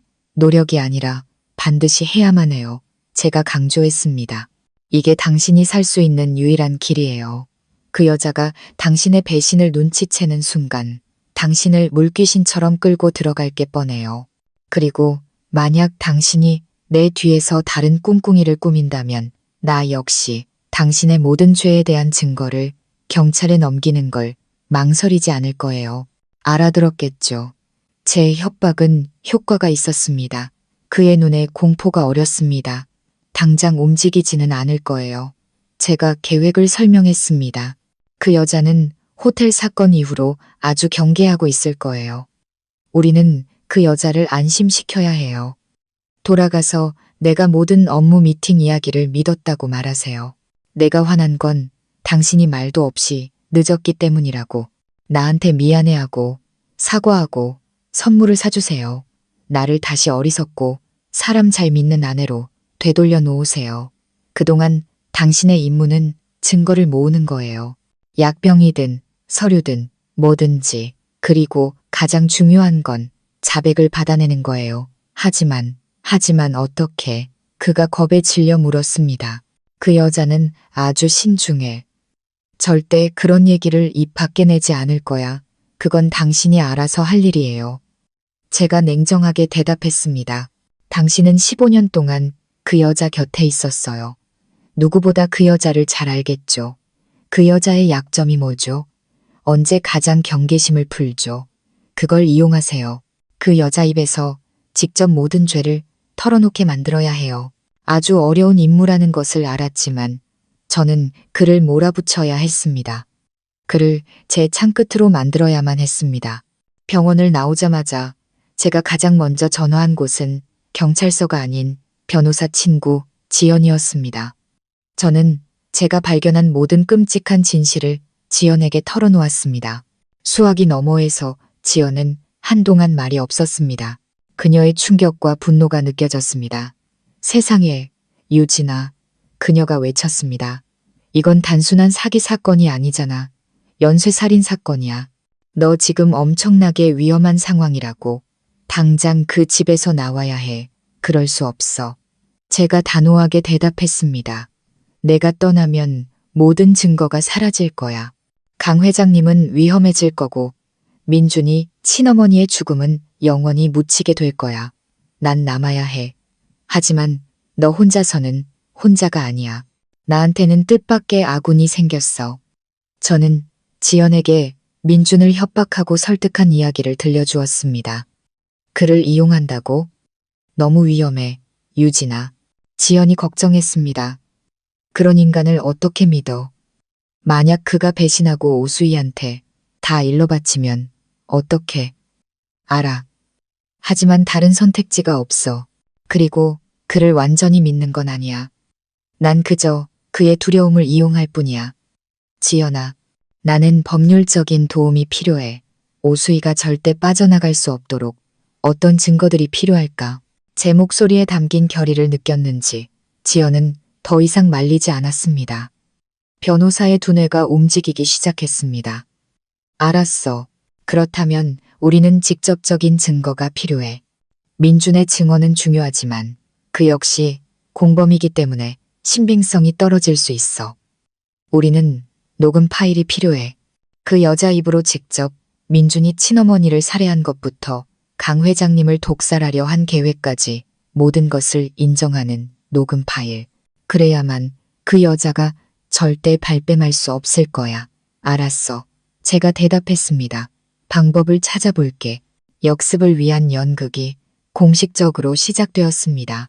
그 후 며칠 동안 저와 민주는 완벽한 연기를 펼쳤습니다. 그는 퇴원하여 반성하는 얼굴로 집에 돌아왔습니다. 그는 저와 강 회장님 앞에 무릎을 꿇고 일에 너무 욕심을 부리다 사고를 일으켜 모두를 걱정시킨 것에 대해 사과했습니다. 그는 제게 커다란 장미 꽃다발과 비싼 선물을 사주며 달콤한 말을 속삭였습니다. 저 역시 너그러운 아내 역할을 완벽하게 해냈습니다. 그를 용서하고 그를 돌봐주면서도 모든 것이 자연스러워 보이도록 약간의 토라진 기색을 유지했습니다. 오수희는 우리의 연극을 보고 안도의 한숨을 내쉬는 듯 했습니다. 그녀는 제가 완전히 속았다고 위험이 사라졌다고 믿는 것 같았습니다. 그녀는 다시 다정한 계모, 부부를 화해시키는 친한 언니의 역할로 돌아왔습니다. 아들, 아내가 용서해줬으니 이제 잘해야 한다. 일 욕심만 내다가 가정에 소홀하면 안 돼. 유진아, 너도 이제 그만 화 풀어라. 남자들한테는 일이 우선일 수밖에 없어. 아내가 이해해줘야지. 그녀의 위선에 구역질이 났지만 저는 여전히 미소를 지으며 순종적으로 내라고 대답했습니다. 한편 민주는 저의 지시에 따라 움직이기 시작했습니다. 그는 오수희에게 더욱 집착하고 의존하는 척했습니다.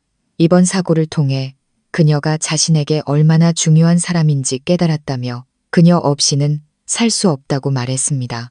그는 계속해서 과거의 추억을 끄집어냈습니다. 저는 그에게 초소형 녹음펜을 건넸습니다. 그의 완쾌를 축하하는 선물이라고 거짓말했죠. 저는 그에게 최대한 들키지 않고 사용하는 법을 알려주었습니다. 하지만 오수희는 너무나 교활했습니다. 그녀는 과거 이야기는 거의 하지 않았습니다. 민준이 화제를 꺼낼 때마다 그녀는 다른 이야기로 말을 돌렸습니다. 우리의 계획은 막다른 길에 부딪힌 것 같았습니다. 저는 더 강력한 촉매제, 그녀가 경계심을 풀고 스스로 비밀을 털어놓게 할 만큼 강력한 한방이 필요하다는 것을 알았습니다. 그리고 저는 방법을 생각해냈습니다. 아주 위험한 방법, 제 자신을 미끼로 사용하기로 한 겁니다. 제 계획은 단순했지만 위험 부담이 컸습니다. 제가 우연히 민준과 오수희의 관계를 발견한 척하는 것이었습니다. 어느 날 저녁, 저는 모든 것을 준비했습니다. 매주 목요일 저녁, 강 회장님은 별도의 방에서 이 시간 동안 물리치료를 받는다는 것을 알고 있었습니다. 그 시간은 민준과 오수희가 보통 더 친밀한 행동을 하는 시간이었습니다. 그날 밤 저는 두통이 있다며 일찍 잠자리에 드는 척했습니다. 하지만 사실 저는 거실 구석의 화분 속에 위장용 초소형 카메라를 설치해 두었습니다. 그리고 기다렸습니다. 밤 9시쯤 저는 잠에서 깬 척하며 물을 마시러 아래층으로 내려갔습니다. 그리고 그 현장을 목격했습니다. 저는 비명을 지르고 난리를 피우며 배신당한 아내의 역할을 완벽하게 소화했습니다. 저는 울고 물건을 부수며 소리쳤습니다. 두 사람, 어떻게 내 뒤에서 이런 역겨운 짓을 할 수 있어요? 세상에, 내가 어떻게 이런 비정상적인 집안에서 살 수 있단 말이야. 제 연극은 두 사람을 공포에 질리게 만들었습니다. 그들은 제가 바로 이 순간에 모든 것을 발견할 줄은 몰랐던 겁니다. 그들은 황급히 무릎을 꿇고 용서를 빌며 변명했습니다. 한참 동안 고통 속에 몸부림친 후 저는 집 밖으로 뛰쳐나갔습니다. 완전히 무너진 여자처럼 밤속으로 사라졌습니다. 저는 멀리 가지 않았습니다. 지연의 집으로 가서 숨겨진 카메라를 통해 그 집에서 벌어지는 상황을 함께 지켜보았습니다. 제 예상대로 제가 떠난 후 그들의 공황 상태는 말다툼으로 번졌습니다. 다 당신 때문이야. 오수희가 민준에게 쏘아붙였습니다.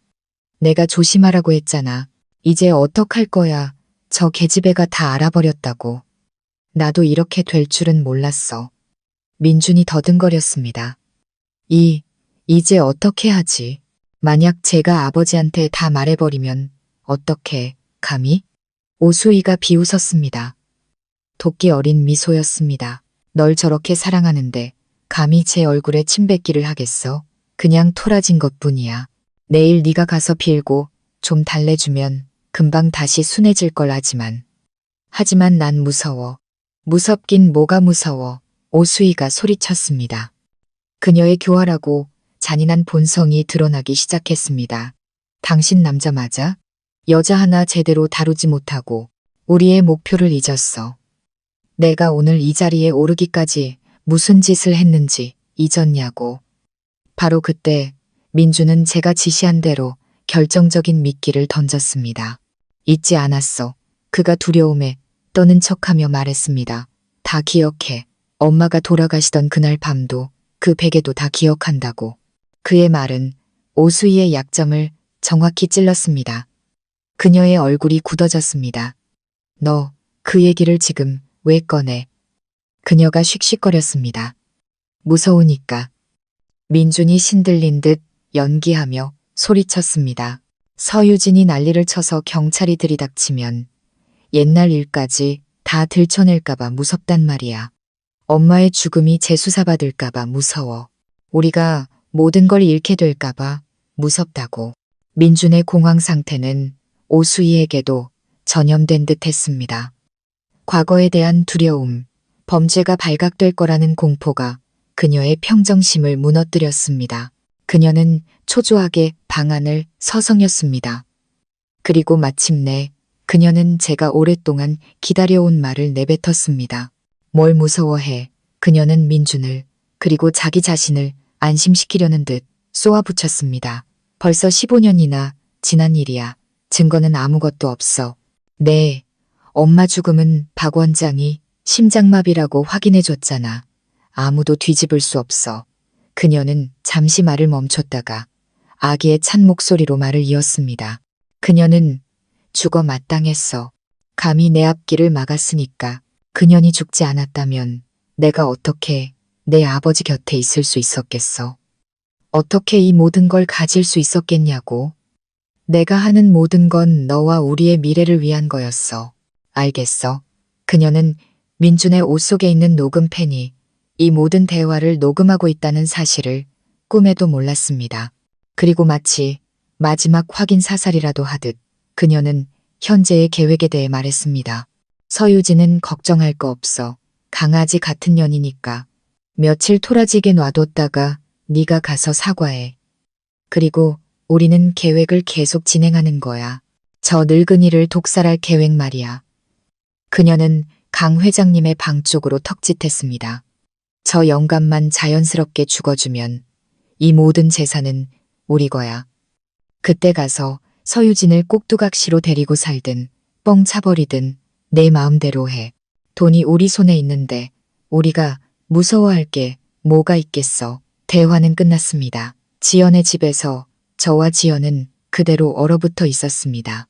마음의 준비를 했음에도 불구하고 그녀의 입에서 그 모든 죄를 저렇게 뻔뻔하게 인정하는 것을 직접 들으니 온몸이 떨려왔습니다. 저는 마침내 손에 넣었습니다. 결정적인 증거를. 저는 지현을 보며 고개를 끄덕였습니다. 이제 때가 되었습니다. 이 전쟁의 막을 내릴 시간이. 그리고 이번에는 단순히 그들의 죄를 밝히는 것에서 그치지 않을 겁니다. 그들이 마땅히 있어야 할 곳으로 제 손으로 직접 보내버릴 겁니다. 결정적인 녹음 파일을 손에 넣은 밤, 저는 바로 집으로 돌아가지 않았습니다. 시간이 필요했습니다. 마지막 덫을 완벽하게 놓기 위한 그럴듯한 명분이. 저는 지연의 집에서 이틀을 머물며 휴대폰을 끄고 모든 연락을 끊었습니다. 저의 갑작스러운 잠수가 민준과 오수희를 더욱 불안하게 만들고 제가 정말로 충격을 받아 무슨 짓을 저지를지 모른다고 믿게 만들 것이라 생각했습니다. 예상대로 민준은 제게 수백 통의 전화를 걸고 수천 개의 메시지를 보냈습니다. 후회와 애원으로 가득 찬 메시지들이었죠. 유진아, 어디야? 제발 집에 돌아와. 내가 다 잘못했어. 뭐든지 해서 갚을게. 제발 날 버리지 마. 그리고 사흘째 되는 날, 저는 돌아갔습니다. 저는 상상할 수 있는 가장 비참한 몰골로 저택문 앞에 나타났습니다. 퉁퉁 부은 눈, 퀭한 얼굴, 흐트러진 옷차림. 마치 감정의 폭풍을 겪고 완전히 녹초가 된 사람처럼 보였습니다. 저를 본 민준과 오수희는 세상을 다 얻은 듯 기뻐하며 달려나왔습니다. 그들은 저를 부축해 집으로 데려가며 끊임없이 사과하고 약속했습니다. 저는 아무 말 없이 울기만 했습니다. 저는 상처받을 대로 받은 아내, 여전히 남편을 깊이 사랑하기에 가장 고통스러운 선택의 기로에 선 여인의 역할을 완벽하게 연기했습니다. 하루 종일 그들의 위로와 달램을 받은 후에야 저는 서서히 입을 열었습니다. 당신을 용서할 수 있을 것 같아요. 저는 민준에게 흐느끼며 말했습니다. 하지만 당신과 어머님의 관계는 도저히 받아들일 수가 없어요. 우리는 이걸 명확하게 해결해야 해요. 그럼, 당연하지. 민준이 황급히 고개를 끄덕였습니다. 모든 걸 끝낼게. 내가 약속할게. 당신뿐만이 아니에요. 저는 옆에서 걱정스럽게 듣고 있는 척하는 오수희를 힐끗 쳐다보며 말했습니다. 우리 가족 모두가요. 제 생각엔. 가족회의가 필요할 것 같아요. 아버님도, 집안 변호사님도 모두 모신 자리에서요. 우리 한 번은 솔직하게 모든 걸 터놓고 이야기해야 해요. 각자의 역할과 책임을 분명히 하고 이 결혼이 앞으로 어떻게 될지, 그리고 그 안락권 계획도요. 제가 안락원을 언급했을 때 민준과 오수희의 눈이 긴장으로 굳어지는 것을 똑똑히 보았습니다. 하지만 저는 마치 민준에게서 막 전해 들은 것처럼 아주 순진한 목소리로 말했습니다. 좋은 프로젝트라고 생각하지만 저도 자세히 알고 싶어요. 각자의 역할에 대해서도요. 제 제안은 너무나 합리적이었습니다. 충격적인 비밀을 알게 된 아내가 공개적인 대화를 요구하는 것. 그것은 지극히 정상적인 반응이었습니다. 그리고 그들은 덫에 걸려들었습니다. 그들은 이것이 모든 것을 합법화하고 저를 달래며 제가 실제로 어디까지 알고 있는지 떠볼 기회라고 믿었습니다. 교활한 늙은 여우의 자신감을 가진 오수희는 자신이 모든 상황을 통제할 수 있다고 확신했습니다. 그래, 좋은 생각이다. 그녀가 위엄있게 고개를 끄덕였습니다. 우리에게는 명확한 대화가 필요해. 내가 김 변호사님께 연락하마. 걱정하지 마라, 유진아. 나는 내 편이다. 민준이가 내게 확실한 답을 주도록 내가 만들게, 김 변호사. 이미 오래전에 그녀에게 매수된 사람이었습니다. 마지막 가족회의는 다음 날 저녁, 바로 이 저택의 거실에서 열리기로 결정되었습니다. 완벽한 연극 무대였죠. 그날 저녁, 집안의 공기는 기묘할 정도로 장엄했습니다. 강 회장님도 거실로 모셔졌습니다. 그는 휠체어에 앉아 무표정한 얼굴을 하고 있었지만 그의 눈 깊은 곳에서는 기다림이 느껴졌습니다. 민준과 오수희는 정장을 차려입고 진지한 얼굴로 협상에 임할 준비를 마쳤습니다. 김 변호사 역시 익숙한 서류 가방을 들고 와 있었습니다. 저는 그들 맞은편에 앉아 여전히 상처받은 가련한 아내의 표정을 유지했습니다.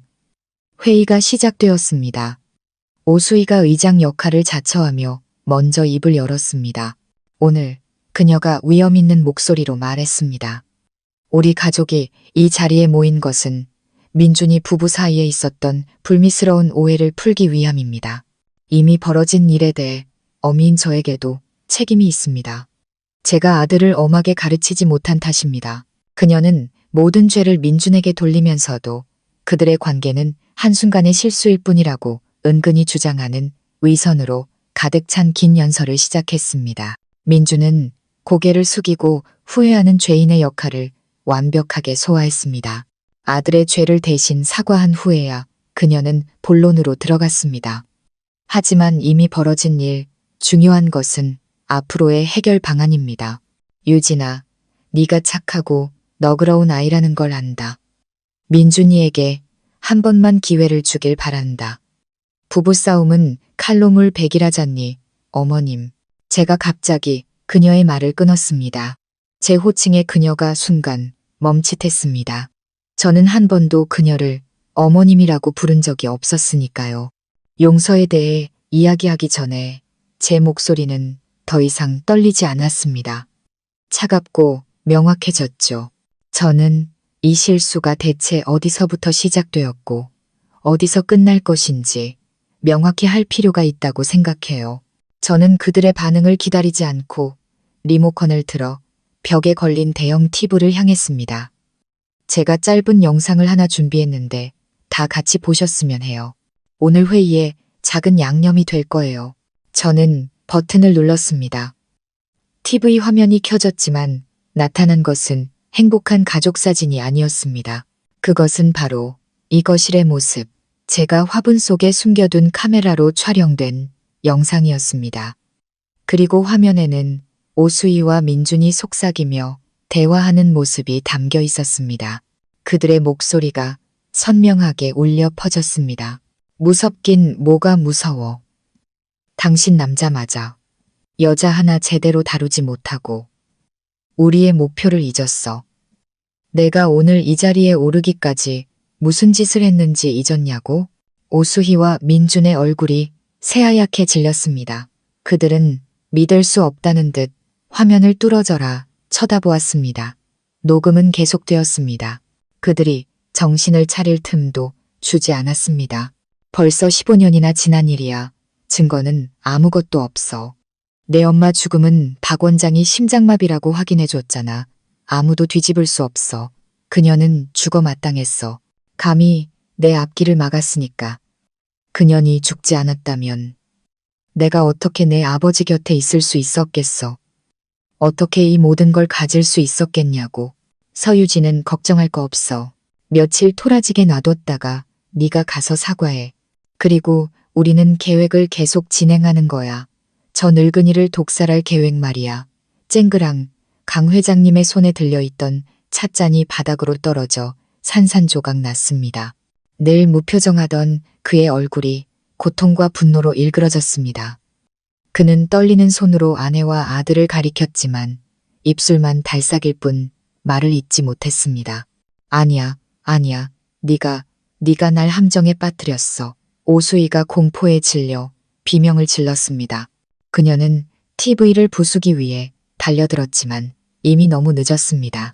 거실 문이 활짝 열리고 제 친구 지연과 사복 차림의 형사 2명이 안으로 들어왔습니다. 오수희 씨, 강민준 씨.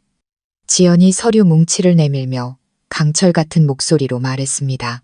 두 분을 15년 전 박선영 씨 살인 및 옌, 강진혁 씨에 대한 살인 미수 및 재산 탈취 혐의로 긴급 체포합니다.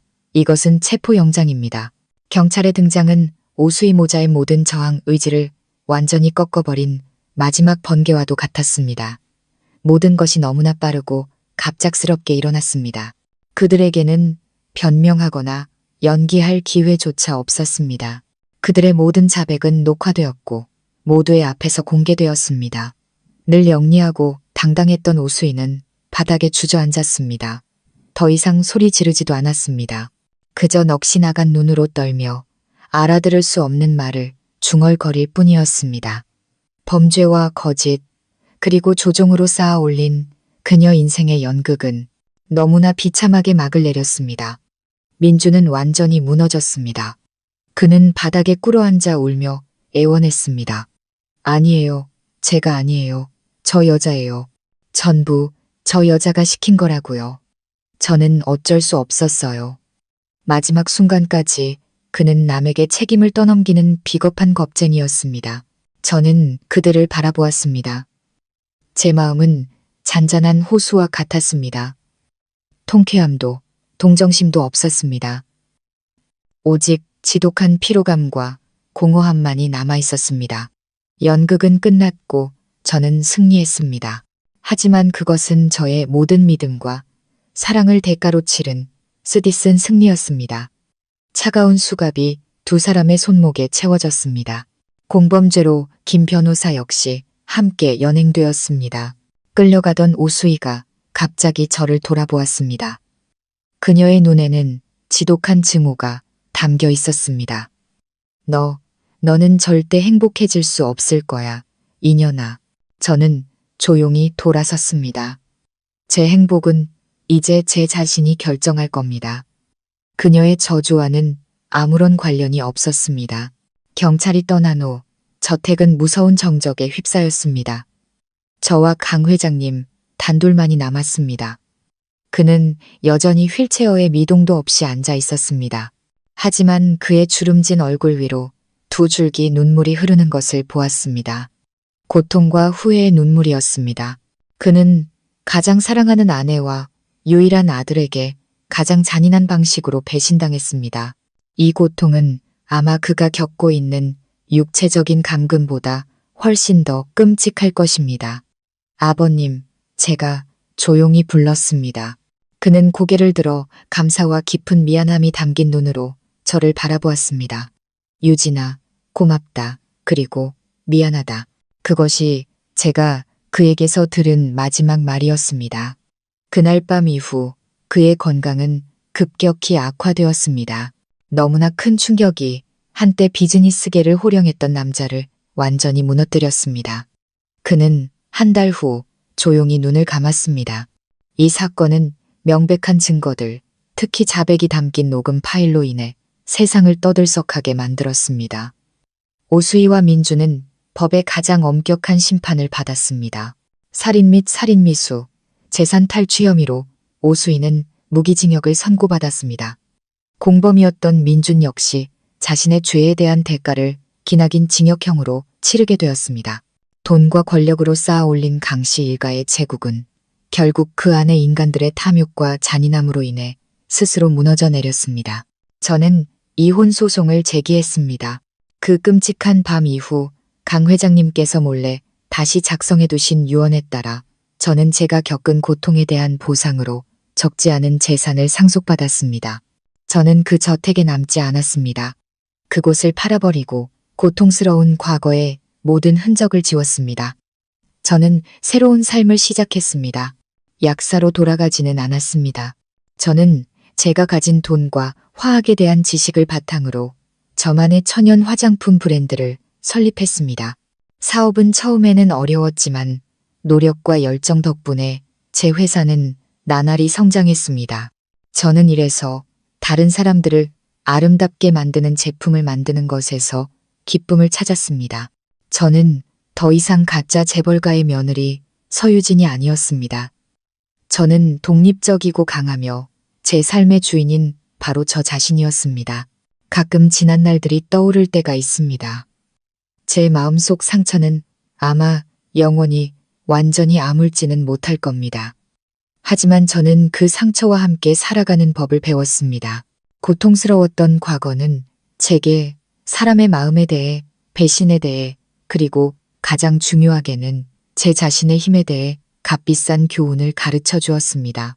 어느 날 오후, 저는 새로 마련한 사무실의 발코니에 서서 불이 켜지기 시작하는 도시를 내려다보았습니다.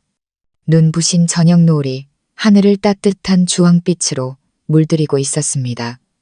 저는 미소 지었습니다. 폭풍은 지나갔고 폭풍이 지난 후에야 저는 마침내 저 자신만의 새벽을 찾았습니다. 눈부시고 희망으로 가득 찬 새벽을